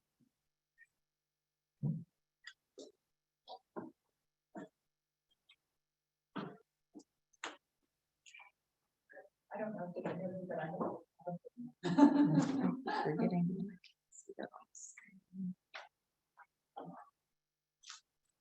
Okay, Shelley, can you? Ignore this. Oh, you want me to do? Yeah, we're gonna put it up. It will show That was you. me. When you share Zoom, it will be on here. Jan says she can't hear us, it's too far away. We're not muted. Sure. Well, I asked. Jan, can you hear me now if I speak at this level? That's what's the issue. Yeah. Well, hybrid is always a challenge, you know. I think when we were doing the task force, y'all were over here.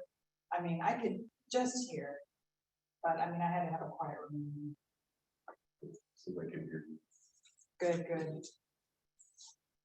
All right, so I guess we'll just talk up when we do the roundtable, but Aaron, for now, you can go ahead and do your presentation. Looking forward to hearing about it. Yes, thank y'all for having us today. I know we're always involved in this STIC, but we really love this opportunity to present some of the work that we're doing. My name is Erin Townsend. I'm the manager of Texas LTAP at UT Arlington in our Division for Enterprise Development. I've been in the program about 2 years. Been lucky to work with Shelley and Kirk and the rest of the team here at TxSTIC and FHWA, and they've all been so kind and welcoming. And I think we've done some good work since I've gotten here. But today I'm going to go over our STIC incentive proposal that we submitted this year. That's in addition, it's a continuation of our first STIC incentive project that we did for workforce development for local road and bridge agencies. I brought our first edition of our guide for local agencies. If anybody wants to grab one on their way out, because this is the first edition, we already have a second edition with updates and improvements that we did during our first year of the project. So we're very proud of this. We've gotten great feedback. We've fully implemented this across the state. This entire guide is on our website in PDF form. Anyone, anywhere can access it, download it, change the logos, and use it as needed in their locality. So we're proud of this, and what we want to do is grow that program. So this second phase of the program will be implemented and completed in 1 year. We're going to partner with all of our professional organizations and local agencies, counties and cities that we've already been working with on this program. We've got a list of cities and counties in the queue to work on the first phase with us. And so we're going to work with the cities and counties who've implemented, and the ones that are in the queue, we're going to start with them. And that's how we're going to recruit. But we have a 5-stage model that we're going to add in addition to this to help. Sorry, this is on a auto advance. And what that model does is it's going to help local agencies learn how to recruit, onboard, train, engage, and retain, and provide succession planning for their employees. And we're gonna provide. I'll show you how we're going to do that. We're going to seek guidance from our partners We're gonna seek new opportunities from partners we haven't worked with in our first phase of the project. So we're gonna reach out to like organizations like the Texas State Human Resources Association, and other recommended organizations beyond transportation and local agency organizations we've been working with. We're gonna leverage our existing resources, and use our first contacts. We're also going to use the Identify, Train, and Place playbook as well for guidance. And we're gonna incorporate no-cost training information from LTAP as well as other partners across the state, because we are not the only resource for local governments to access free training in the state. The fourth stage, we're going to develop user-friendly and implementable resources. So that's exactly why I brought this, because this is probably the best example of the user-friendly resource type thing that we would create. The thing is, we can't tell you what that's going to look like right now, because those first stages, we're going to gather all that information from the local governments. What do you need from us? What are you looking for? And things like that. So things to best fit their needs. We will have lots of conversations, surveys, things like that. We're going to conduct marketing research activities. We are very, very active at conferences. So we're not only looking to advisory boards like this one for guidance, but we're also interacting with the people in the exhibit hall attending the conferences. So we get to talk to county commissioners and the people that are road administrators, training coordinators that are actually doing this work. And we really do get great feedback from them. But we also do all these other things like email marketing, workshops. Hopefully we'll get to partner with people like TIA, and all kinds of things, videos, you name it. We pretty much will develop it around this. We provide on-site technical assistance. That's a huge part of this program and what we do, because we don't just develop the resources with our partners and then say, here you go. What we do is we actually take our resources and our subject matter experts to those locations, and we spend sometimes several days at their location, finding out exactly with our SMEs and some of our instructors, what is it that you need? And we really work with them to make customized plans. So we take our overall best practices and then help them customize those to their needs. So that's one of the most unique pieces of this program, is the customized technical assistance that we can offer through LTAP beyond STIC incentive funding. Recalibration, of course, we're going to survey all the participants and seek feedback and make any updates based on that. And we'll also validate in user implementation like we did for our first one. Ray, can you tell me what the retention was for the county when we validated the first workforce development? 98%. What was the example you gave the other day, the specific I example? pulled like 107 counties that acknowledge receipt of the tools and the resources and did the on-site technical assistance and everything. And 98% we have implemented, or we've used your assistance, or it's in the next 3 months. So it's phenomenal. And we had a county that reported a great increase in their retention. Oh, as far as employee retention on that side. Yes. Yeah, I use Como County. Como County, that's what it was. They have 33% road and bridge employee attrition over a time, period of time. Lots of different factors going into it. Como County being one of the largest road counties in the state of Texas. And went in, we did the voting again, and we got them down to 5 months. To aggressive training, for the development process.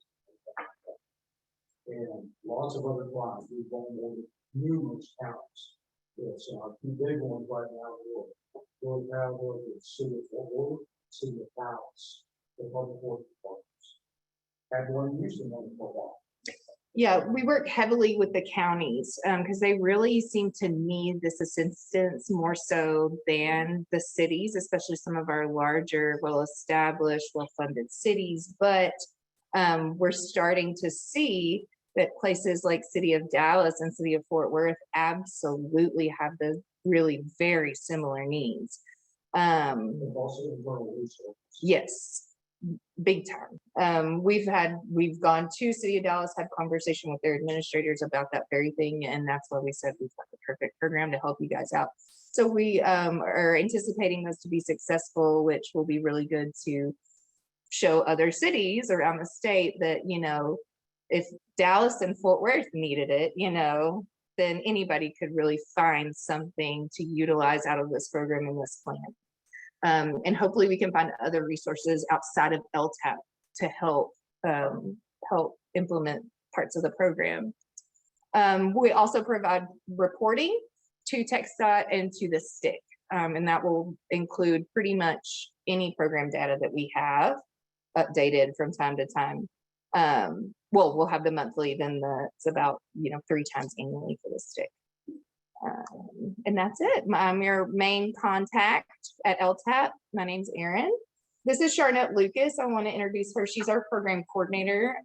She just came to us a couple of months ago, but I hate even saying that because she is fabulous. I couldn't be more happy to have her on our team. And I'm thankful for her every day. So if you ever can't get a hold of me, reach out to Charnette. We also have another broad team, Cassandra, Noah, and Ray. I want to also tell him thank you for being here today, because he really has been the brainchild behind these programs, but he's come to us and said, you know, let's do this. And we definitely saw the value and had the resources and have had really great success and lots of fun doing it. So we look forward to hopefully continuing it in phase 2. Any questions? This one's focused on government training, you know, people. Yes. Was there not also one that was also, you know, contracting? So somewhere after, and I'll speak to that one. That was EB6, like EB6 grant. I was actually part of the federal workforce. Okay. Not from the university, it's all health consultant. It was fun. We developed the identified training, identified place training, guidelines. And it was done at the federal level for the ongoing contract. Because there's a big niche out there, the contractors that have a hard time filling. It also has to spill over to the state needs to help them attract and train place employees there as well. We're playing off of those resources at that level and taking it down to a more granular level of local publications. Right. We went to in LTAPA, the National LTAP conference a couple of weeks ago, and we had several. We are all new to LTAP. We've never attended that conference. We were the new faces in town, right? They all know one another. And we had people seek us out because they luckily had gotten word of this and were using it with their local agencies in their state. And I think I did a jumping jack or something when they said that, because, you know, we get good feedback within the state, but to have other states seek us out specifically to say this is amazing was really encouraging. So I just want to share that with y'all as well.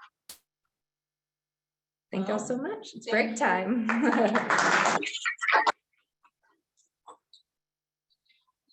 Great. I think we can come back probably at 2:40. Yeah, 2:40 would be okay. Have plenty of time for a roundtable. Are y'all okay with that? Or do you want to just take like a 5-minute break? I'm looking at the chairs. Okay. We're supposed to get to, or The next one, we're gonna convert the cameras so that we can do roundtable format, and then that way the virtual audience can see us talking here, and it'll just go around to who's talking. And that way, at least they'll feel more a part of it. We might have to walk around with microphones, so that's why the break is fun. All right, take a break, guys. Back at 2:40, please.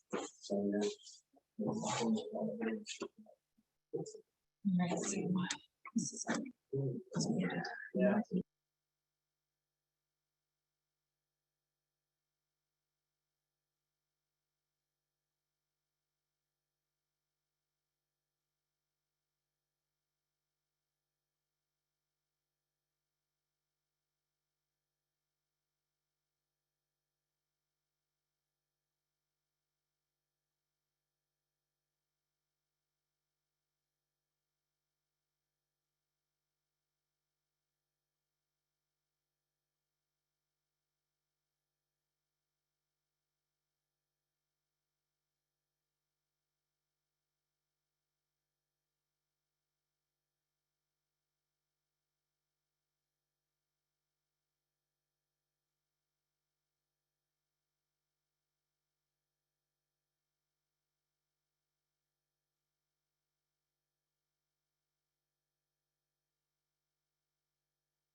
Welcome back, everybody. Sorry for the delay. We're trying to make sure y'all can see us and actually feel like you're part of the conversation. Can you hear us out there in the virtual land?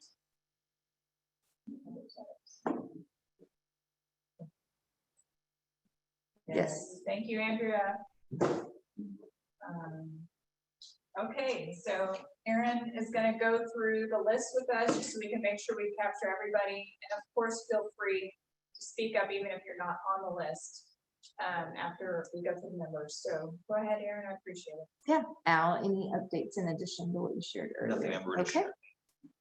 Uh-oh. Let's see. Alan, is Alan on with us virtually? Okay. Alan, you want to unmute and give us any updates you might have?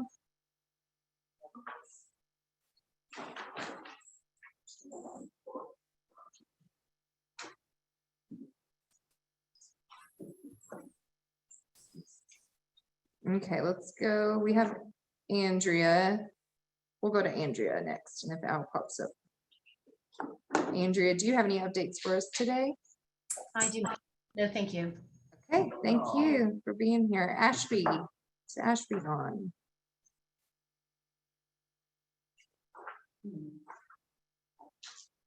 Is anyone from Tempo on that would like to give updates?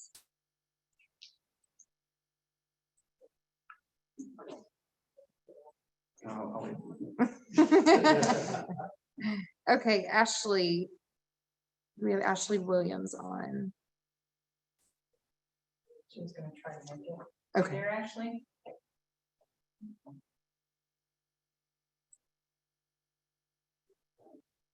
Let's see who we have. Do we have Brannon from Harris County on? No. Okay.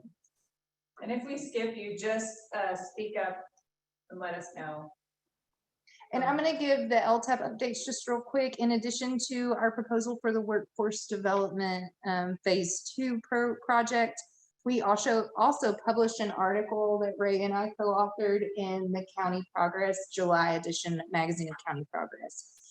So we thought that was a huge win to get that marketing out to a more broader audience through that partner of County Progress magazine. So that's a great update. And we also met with all of our instructors for LTAP just last week for the first time since before the pandemic in 3 years. So that's the first time we've all gathered together as an instructor group, as the staff, to just get up to speed on instructing best practices for instructing and training, to all get on the same page and collaborate on LTAP initiatives and to bring them up to speed on what LTAP's doing. So we had a great instructor meeting and we hope that will improve our services to the cities and counties.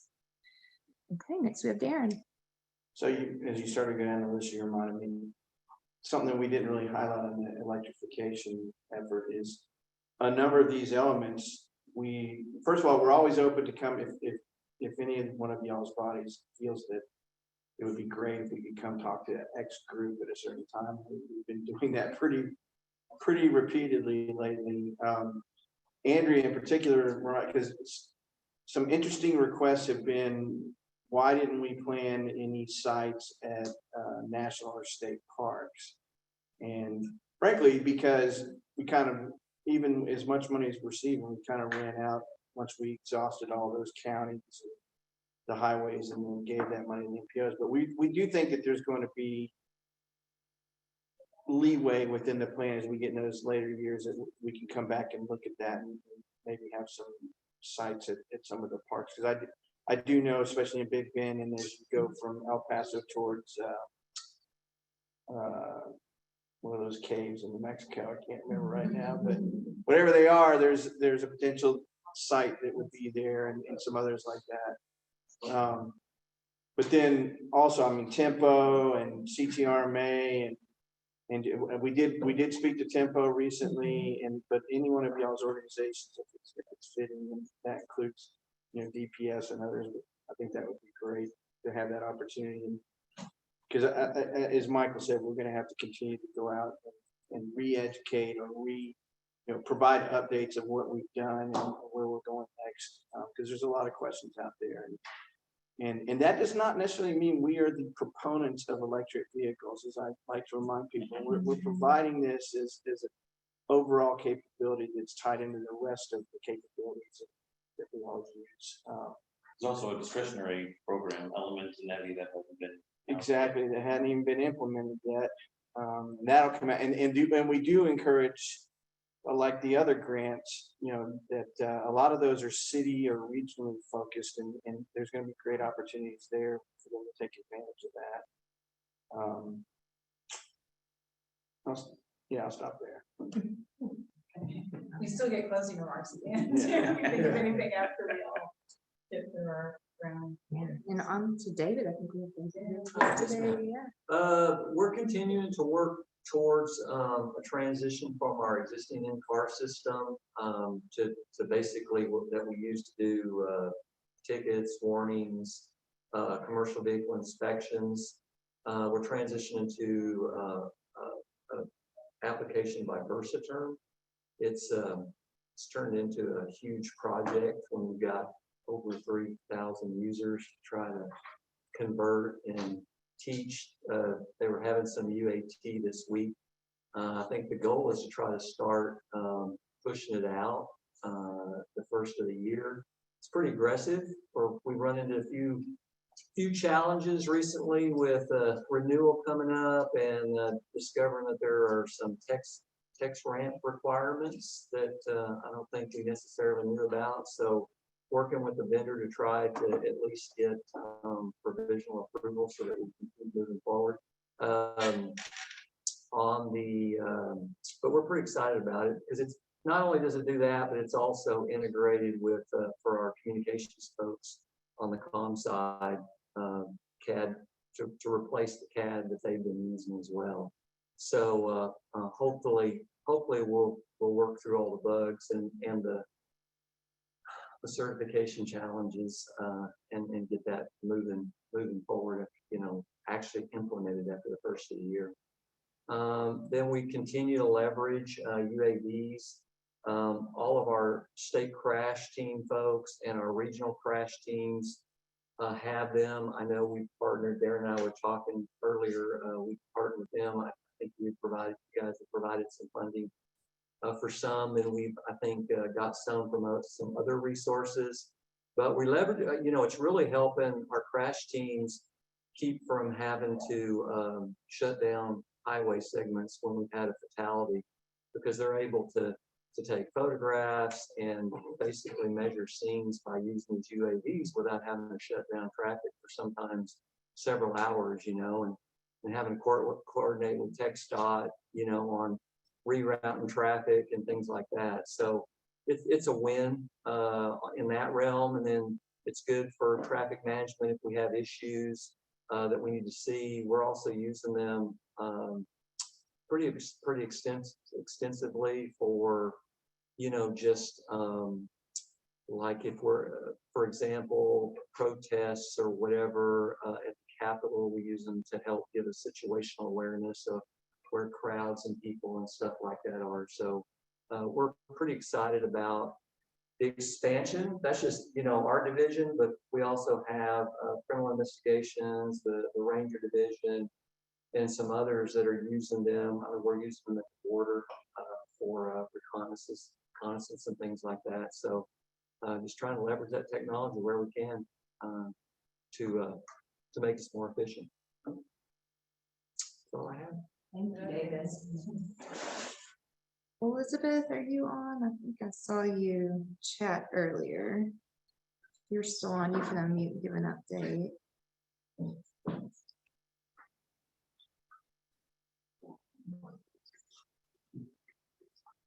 We just like Mhm.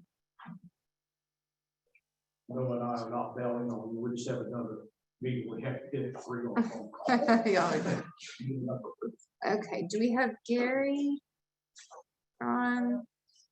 I feel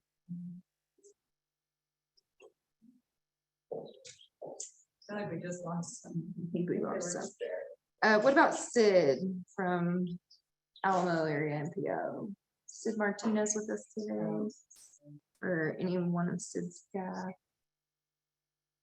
Okay, Jennifer Woodward. Yes, I saw her, I saw her a moment ago. Okay. See if she's still on. She might have just gone. AGC Texas. Yeah, she just. Do we have Joe England on, or do you want Joe Trammell? Do you want to give us a Sarah update? I guess I can't work. We're having our conference in October. You said you guys are gonna be there. LTAP will be there, yes. Well, go.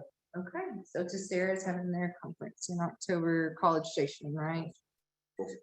At the Hilton. Kevin, any other updates in addition to earlier? This time. Okay.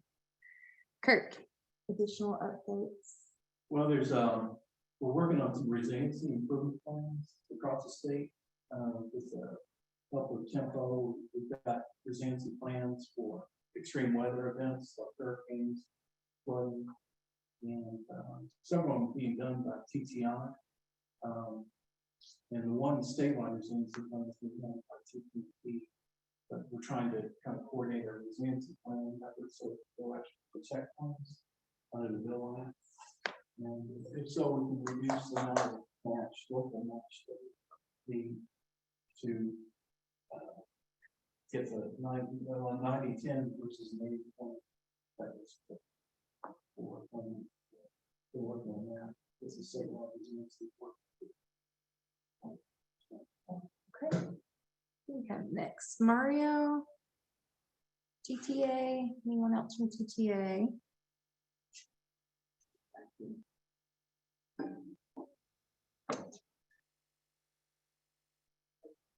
I think I don't see many others that might want to give. Okay, Did you ask Ellen? no, I haven't called on Natalie or Min or Tiffany. Well, Min had to jump off. But Okay. Min did get this update here. So he just wanted to remind us about the 2022 Transportation Technology Conference at College Station for ITS Texas. It will be at the ITS Texas annual meeting in San Marcos. So that'll be not too far from here, or Central Texas. So it's a good shout out. We can have the link. Well, I guess we. Other than that, I mean, I don't see any other council members on. We do have some members I can't. This one fund member, I can't tell who that is. But, and Marcel may want to say something. I don't know. Just stand there. James, you could open the floor too. I was gonna say, James, if you had any update, yeah. There's no one else. I know Fabiola may tell me not to say this, but so Waycare and Tom Bamonte kind of talked about it. Waycare, which is now Recor, does projections of where there's going to be traffic incidents, and they're doing a very small pilot. And I asked if they wanted to expand it. They said no, but once they get notice of that, to send it to vehicles, certain vehicles with some type of system, to send it to them if they're on the roadway, and I guess it would pop up on their display. So I thought that was interesting, but it's a very entry level, if you will, pilot to kind of start to see if that works and how to manage it, which I think it's interesting. Thank you for that. I think that was our last substantive. There's no one online. I don't ask one more time, just to offer that opportunity for anyone online. Anyone online? Was there anyone else who wanted to unmute and give any updates from their organization? We had some questions.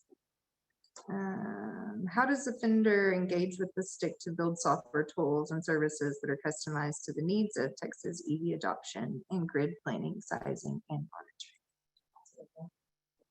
Go to the Texas Electric Vehicle Planning web page. Just search for that, Texas Electric Vehicle Planning, and there's a email address in the first paragraph. You can send a note to them, can talk about it. We can also provide links, like from all the presentations, we'll be sending out slides and links that were provided today. So y'all can go to some of those places Michael went to. And then another question, is there a specific program that would that would enable a software tool vendor to help rural electric co-ops enable and integrate their specific needs. I don't know.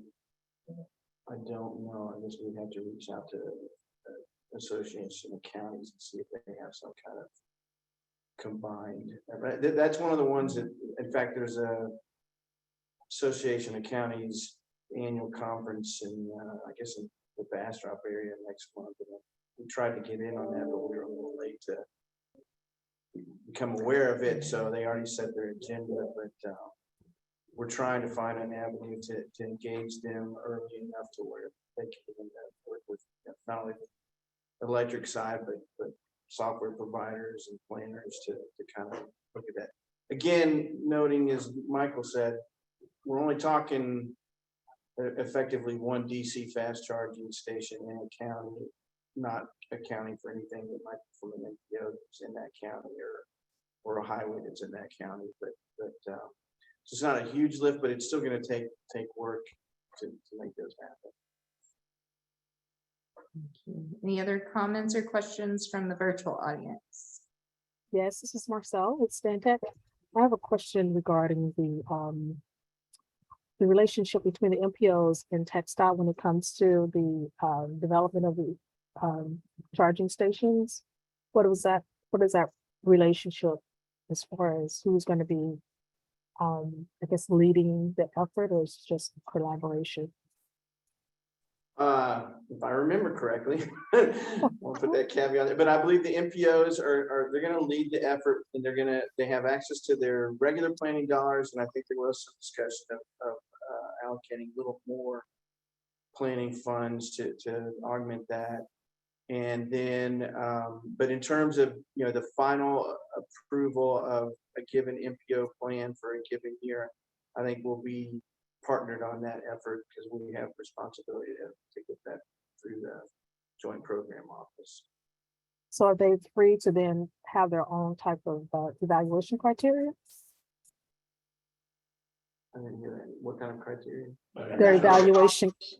I think that's to be discussed. I mean, the thing is we think, well, one, we don't know completely what our evaluation criteria will be yet because we're waiting for the final rules. And once we know those, we'll have a much clearer picture of that.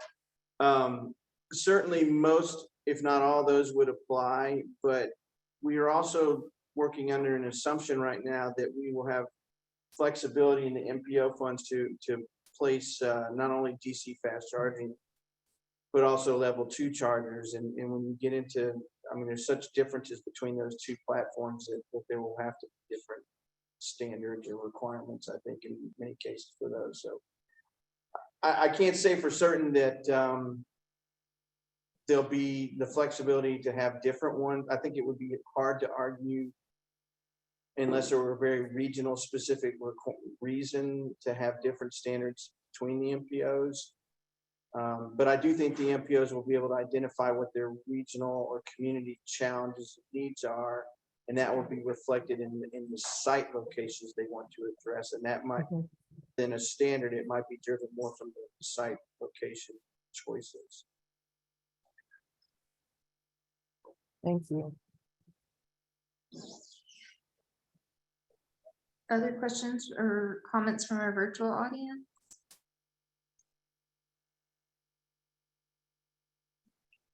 Okay.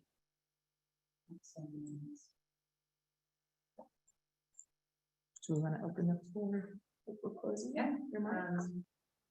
Are we doing on time? We have a couple minutes, but if anyone here wants to say anything, feel free. If you have any questions for people here? Well, I guess one thing I would like to mention is that on a national level, we're looking at an innovation application or tool out there to start capturing innovations for all states. So at some point that'll be existing and hopefully be shared across all states. Is that part of the TRB thing, or is that more of an NCHRP? Is that tied into the yeah, what is it? And Innovation Community Practice, we're talking about it a lot, but Sid Mohan is the one who gives updates on them. Yeah, Glenn Page is. And then also the Federal Highways Innovation Officer, they're all tied to that too. You could say that, yeah. They're all there, yes. Okay, same people. But that thing is just, that's just a thing that we provide updates on, and CHRP updates, that just happens to be the big one right now, and we've been talking about it. But we're not the only ones talking about it, the Innovation Community of Practice. Also, the No Boundaries Pool Fund Studies talking about it because they're trying to capture maintenance type, innovations from throughout the country. So they're also looking at that, and they're sharing a lot of information as well. So there's a couple of groups trying to stay on top of it from different angles. But ICOP's just a good window into it because those people will come and give us updates. Yeah. So I had a question on the UAV for crash clearance. Have you been able to quantify the time savings from having a UAV from traditional? I don't know the answer to that. I'd have to get with our coordinator on that to see. I would think they've looked at that, but I'm just guessing. Yeah, and then, so I'm with a local toll agency, so we have some roadways, but we work with Travis and Williamson County, and I think we bought some for them, and now they want more, which I'm supportive of, but we've asked them that same question. But I remember when I was at TxSTIC, we had conversations with DPS.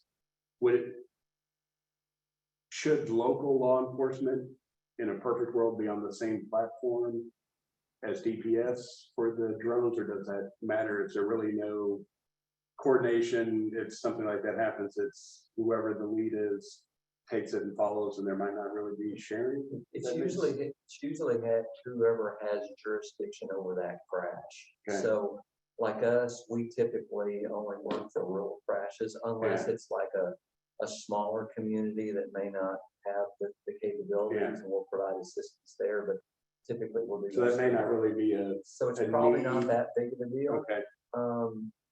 Because it would be rare that we would, because the larger cities have their own capabilities, we don't get involved in it. So it's pretty. The jurisdiction of a crash investigation, they just don't cross lines typically. I mean, it's lines of responsibility. Yeah. Thank you. Yeah, it's good to know. It's actually great to know, and it's applicable across other realms as well, like the 911 centers. That would be something that, though it's, you want to see it because it's a safety improvement. How interested are you in the Next Gen 10 project that we're doing? Well, that would be, I can get you in contact with somebody on our communication side, but that would be a good question to put across, because matter of fact, I'll get you that contact information, that way you can reach out and see, because I would think that they would be interested in that. Yeah, that'd be great. Thank you. I appreciate that. Yeah, absolutely. I don't know if anybody heard that, but we're just going to connect on the Next Gen 10 project for the CAD 2TMC project, just with Texas DPS, just to see if there's an interest there. I don't think I have anything else. Erin, did you have anything else? The main thing I wanted to ask the council, but spirit and virtually, is are there dates that you guys can suggest that would be good before the end of November? Do we want to go ahead and set our next meeting date so that we can try to, have as many people here as possible if we aren't all virtual? Do you have any feedback or ideas about that? That's only my own question. I think it's going to be most of the people here kind of dictating the direction of that. Any time periods you need to avoid? Yeah. Well, there's plenty to avoid, but I can help with that. Yeah, I was trying to think, the PC7 come out in Soon. sometime, I mean, November. By November, so Right. maybe sometime. Second week of November. Do we want to, well, we're not doing caucusing though this year, are we? No, it's a virtual summit. Okay, we'll do virtual summit. But Okay. So the summit's not. But the timing is always tough on that. Yeah, we can't by the time, depend yeah, on- by the time we I'm start thinking like getting the those ninth things, or I can tenth. scream. Ninth or tenth. That gives us a good plan for June. Well, I think, overall, whenever you see the attendance at things like this, you see improved levels of attendance if there's a regular meeting, right? Everybody knows it's gonna happen, but then there's also a decrease because they're thinking, oh, well, it'll just happen the next time, or the next time we'll just meet next month, or we'll just meet in 2 weeks. So I'm not missing anything. So you might have a harder time getting full feedback from the whole group. So that's sort of why we stick with the 3 times a year. And we've actually fallen in a lot of the same months over the last several years. So we've been repetitive about what month, just about finding that date's always a challenge, right? Because we want to get all the right people involved. And so that's why I'm going to keep doing the hybrid. that helps a little. Lots of us. So yeah, thank you for that. And then I think now we're at closing remarks. If there's nothing else from anyone else, let Darren summarize what he thinks about today, and where you want to go from here, Darren. Well, I mean, clearly some of those topics were things I'm involved in, so those will continue.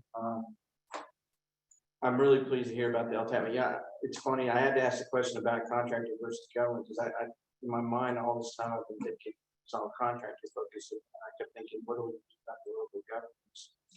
So I'm glad to hear.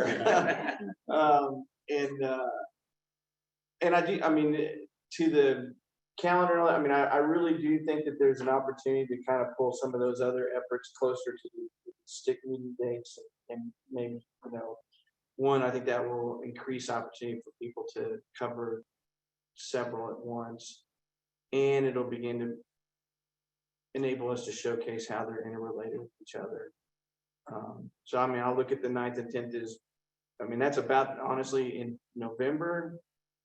That's the only dates I really see, because the following week we have commission meetings, and then it's Thanksgiving, before you know it. And then the other one is the December, first week of December is the other one we thought about. Of course, you got Veterans Day on the 11th, and you've got Election Day on the 8th, so you can't really do them on those days. Right. So maybe it's the first week of December at that point. But no, I just appreciate people's participation and listening. And I do think we're going to have a lot of really interesting developments in the next month or two that I think will be really interesting to hear as we go in the later part of the year. Like data things and other things. Now, I wouldn't belabor, I would repeat what you said. Also, in terms of funding opportunities, I just remembered there's a couple of new programs that came out of the Inflation Reduction Act that belong to FHWA, similar along the lines to Reconnect with Communities. And so I think that just underscores the need for a lot of organizations around this table to work together to try and maximize opportunities for the state of Texas. Wow. It looks like Stantec did have an update. Do we want to share that? We continue to develop research on liabilities related to public use regulations of AVs, and they have developed an integrated traffic management tool that is adaptive for mid to small communities and policy considerations for EV and AV planning implementation. That's a pretty big update. That's a lot of different boxes to check. So thank you for that, Marcel. You're welcome. There's a lot going on. For sure. Thank you, everyone who joined us virtually. We just want to say thank you so much for being here and being patient with us while we troubleshot some tech issues. So we really appreciate you being here virtually with us for the first time, hybrid. So thank you all for being here. Well, thanks, guys. I think it's okay. Motion to adjourn. So moved. Second most privileged.